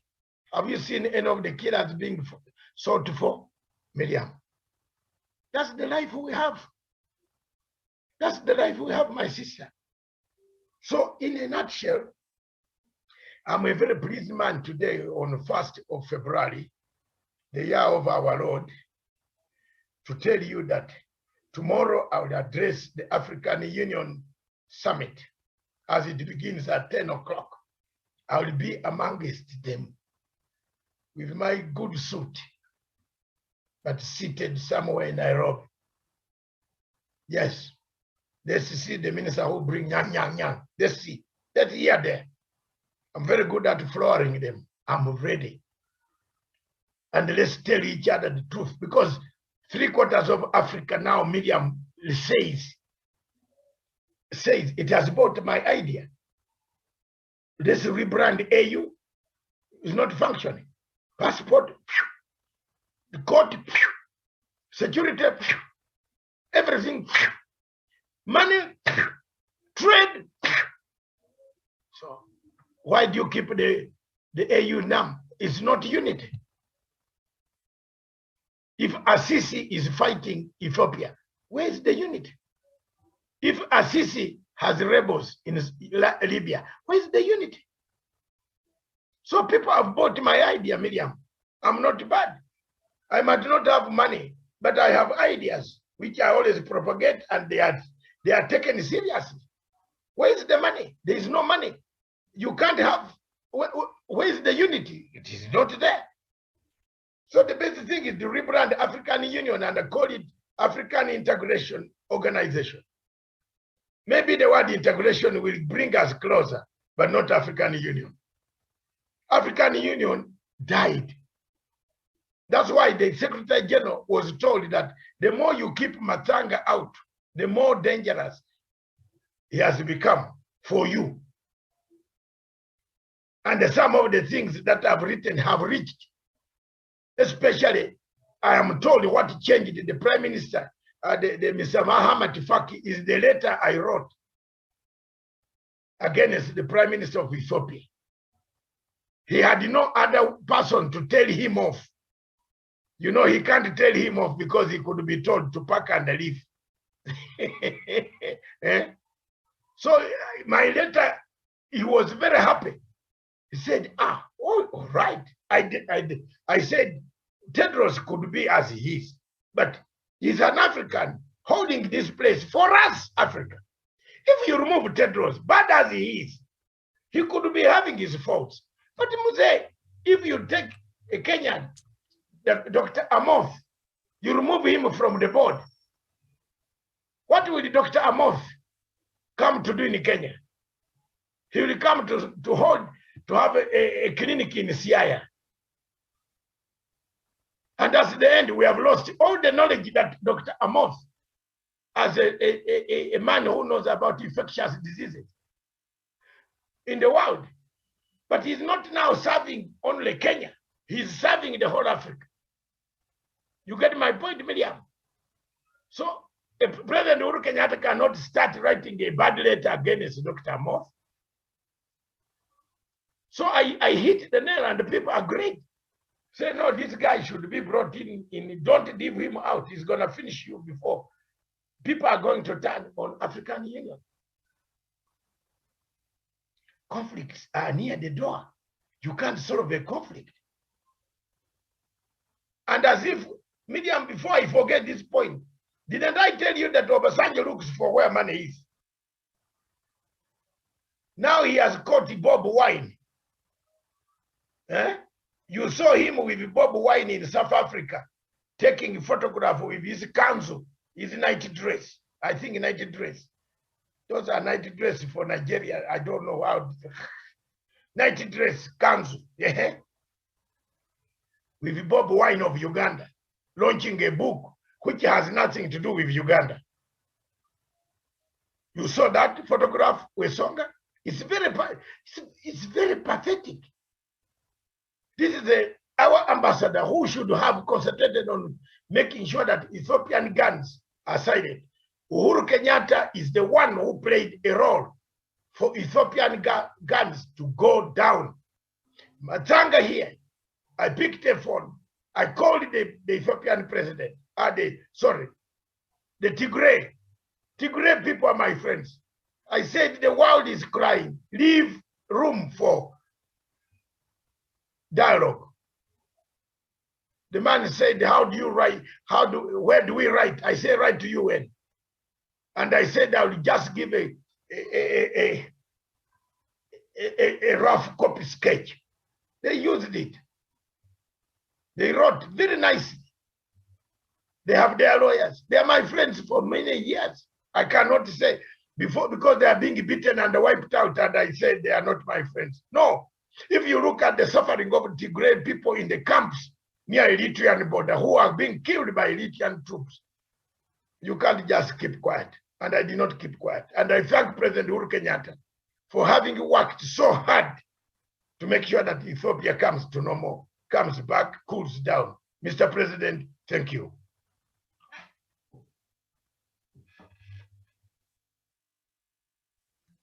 All right, Daniel Vasonga, the African News are just ready. You can just speak any and give your thoughts on what's happening across the continent as we wind up the show. Thank you so much, Miriam. And of course, maybe I'll just like to add maybe a few icing on the cake on what Dr. Matsanga said. And we've seen a very, very well scripted coup d'etats happening in West Africa. And the one that really surprised me was the one for Chad, where President Idriss Deby was killed and the son took over. And the French have never even raised concern about the leadership that came to be. And now we are seeing all these coup d'etats happening in Burkina Faso and many other parts of West Africa. And just like Dr. Matsanga says, you know, African continent has realized that the West has been giving them a raw deal when it comes to minerals and all the other resources that they actually export to the West. And therefore, when a country actually has peace and tranquility and they can be able to plan their economic plan, then you realize that they will always look east, either go to China or maybe United Arab Emirates or Saudi Arabia to be able to sell these minerals as opposed to their decade-long, more than a century-long partners in the West. And therefore, France is using these chaos to destabilize these democracies. And amid these chaos, you can see France has always been very, very quick and swift to send their troops in most parts of West Africa and Central Africa, in that these troops are there to actually supervise the mining and the moving of these resources from these countries all the way to France and other parts of the Western world. And just some time back, Dr. Matsanga actually intimated here that France has the biggest gold reserve in Europe, despite it not having any gold reserves on its soil. So that tells you that all this gold is coming from Africa. And therefore, France has a very, very big interest when it comes to African matters. And why is it that these coup d'etats are only affecting Francophone countries? That should actually ring a bell in the minds of many Africans who are following the unraveling of these events. And therefore, to me, Miriam, I believe if African leaders were keen enough and be able to see the enemy within, then perhaps we will be able to solve this particular coup. And the AU is doing little in actually solving even this problem, you know, because AU has been quite silent in as much as ECOWAS has been a bit aggressive in trying to impose sanctions on some of these countries that have fallen prey to the coup d'etats. AU has been very, very not effective, rather, to actually curbing these upheaval that is happening across West Africa. So my thought is that Africans should go back to the drawing board. They should not put their hope in either France or the AU, because these are cohorts, these are partners in crime, and they are more on a point of advantage if these countries continue being in mayhem, and therefore the resource moving continues to channel all the way to France and other Western countries. So Miriam, all said and done, I believe the conflict that is happening in West Africa is engineered and is actually sponsored by France and other Western countries that are actually interested in these countries, and particularly in the resources of those particular countries. So the only solution to that is the leaders to actually agree on the way forward in restoring peace and order. And next is actually to ensure that they agree on how they're going to be mining their own resources and looking for the market for those resources. Otherwise, the confusion being caused by France will never allow peace to be in those West African countries. Very well, and that is where we come to the end of our show this morning. It has been Kenya and Africa at a glance. I want to thank you so much for your time. Thank you. Medium, before you close, today at 5 o'clock, which is 5 p.m., we shall have a special prayer which will be broadcast live on our television station of my brother.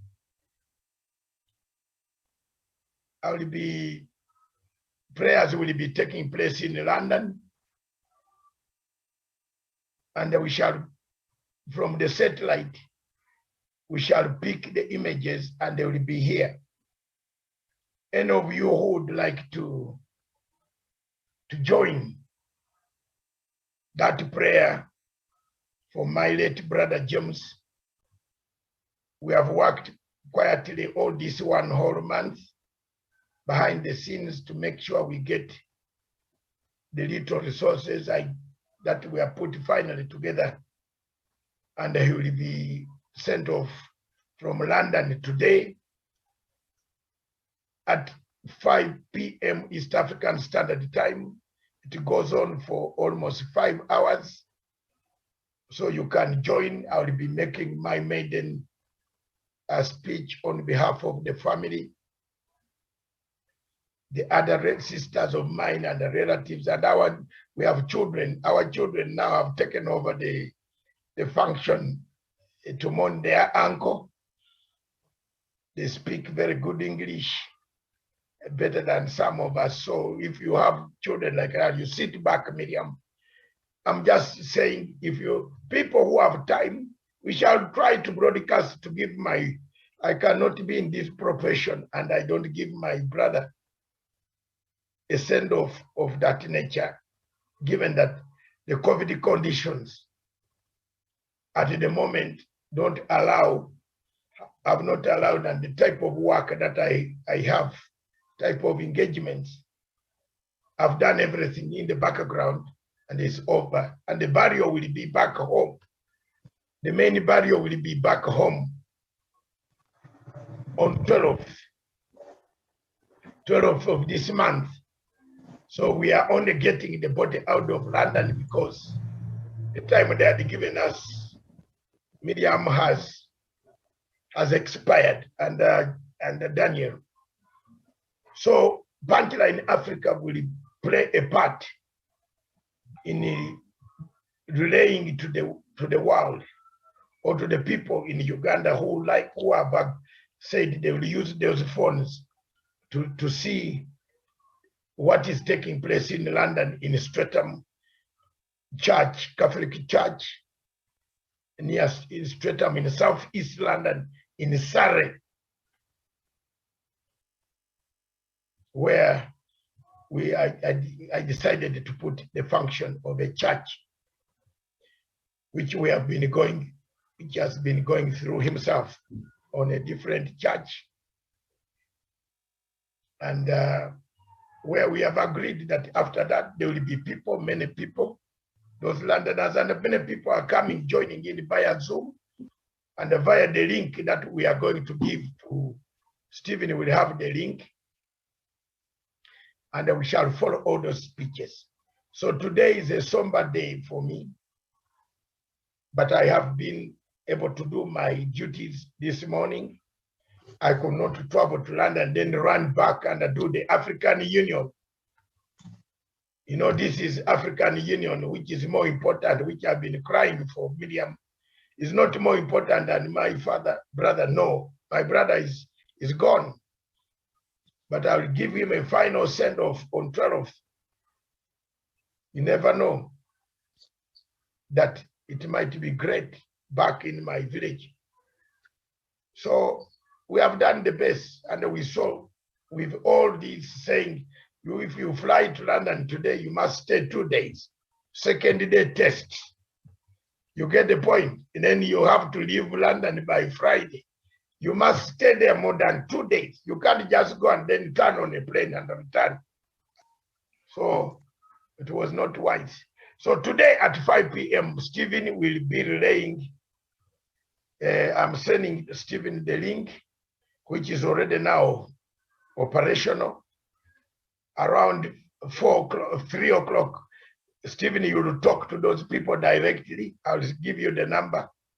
They will be able to guide you on how we can do a test run.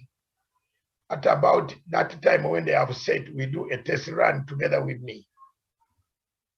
So thank you very much, viewers. Thank you, all of you, for all the prayers, condolences. We did not, we did not put up anything of, contribution or whatever. No, we have done it as the few friends that are in London, myself and other people, we have done it ourselves. We have done it very well, because if you put up a contribution on Facebook here, the Kenyans will start laughing at you when you are mourning. You know it, Miriam. They say, Daddy Matanga. Hey, Matanga now asking for this. No.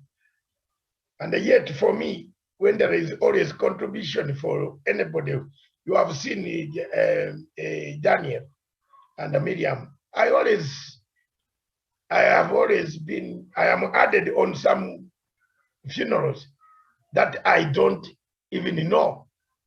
And then when you see it coming on your WhatsApp group, you can't be ashamed. You'll be ashamed to say, I have blocked myself out. Someone will say, hey, Kumbe, okay. So, but we have not put up a WhatsApp group for anything.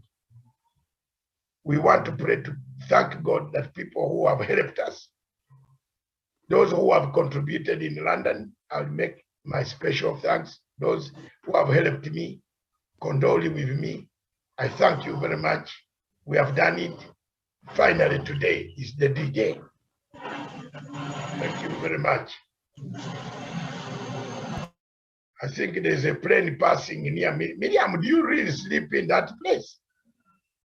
Is there enough sleep there? You are being disrupted. No, after they usually pass mid-morning, after 1 p.m., you don't hear them. And of course, they're not the kind of planes that travel at night. They're from the Air Force. So you are guarded air, the sea, ground, water, everywhere. Very safe. I like this. I like this boldness of Miriam. Safe. Very safe. No, I can hear. There's another one coming now. Even from where I am, I can hear the one is landing. So I think that one passed from here towards your place. Towards UK. Towards your place, I think. But Doc, yeah, we want to pass our condolences as a Punchline Africa staff to you and your family as you go through this tough time, and all shall be well. So our prayers and wishes are with you and your family. Thank you. Thank you very much. Yes, Daniel. Yes, I would really just like to emphasize on what Miriam has just said. We really, really feel sorry for you and the family. Thank you. Thank you very much. Ladies and gentlemen, that brings us to the end of the show, as Miriam was saying. We have been here since 9 o'clock. We have done a good 3 hours, is it? No, 2 hours and 25 minutes. And we thank you very much. We still have topics. We are watching politics. We are waiting for the BBI to be opened. We are watching. I sent you out a message of George Soros, Miriam. I wanted you to read that George Soros book. It's very interesting. I don't know whether you have got it. If you have not got it, I'm sending it now. It's very, very interesting. Everything that I've been telling people is there. So I want to thank you very much. God bless you all. We see each other at 5 p.m. if you have time. If you don't have time, no problem. We shall be on this place. for the memorial service, funeral service of my brother, James Wamakari. May his soul rest in peace. Oh, brother, go ye. Thank you.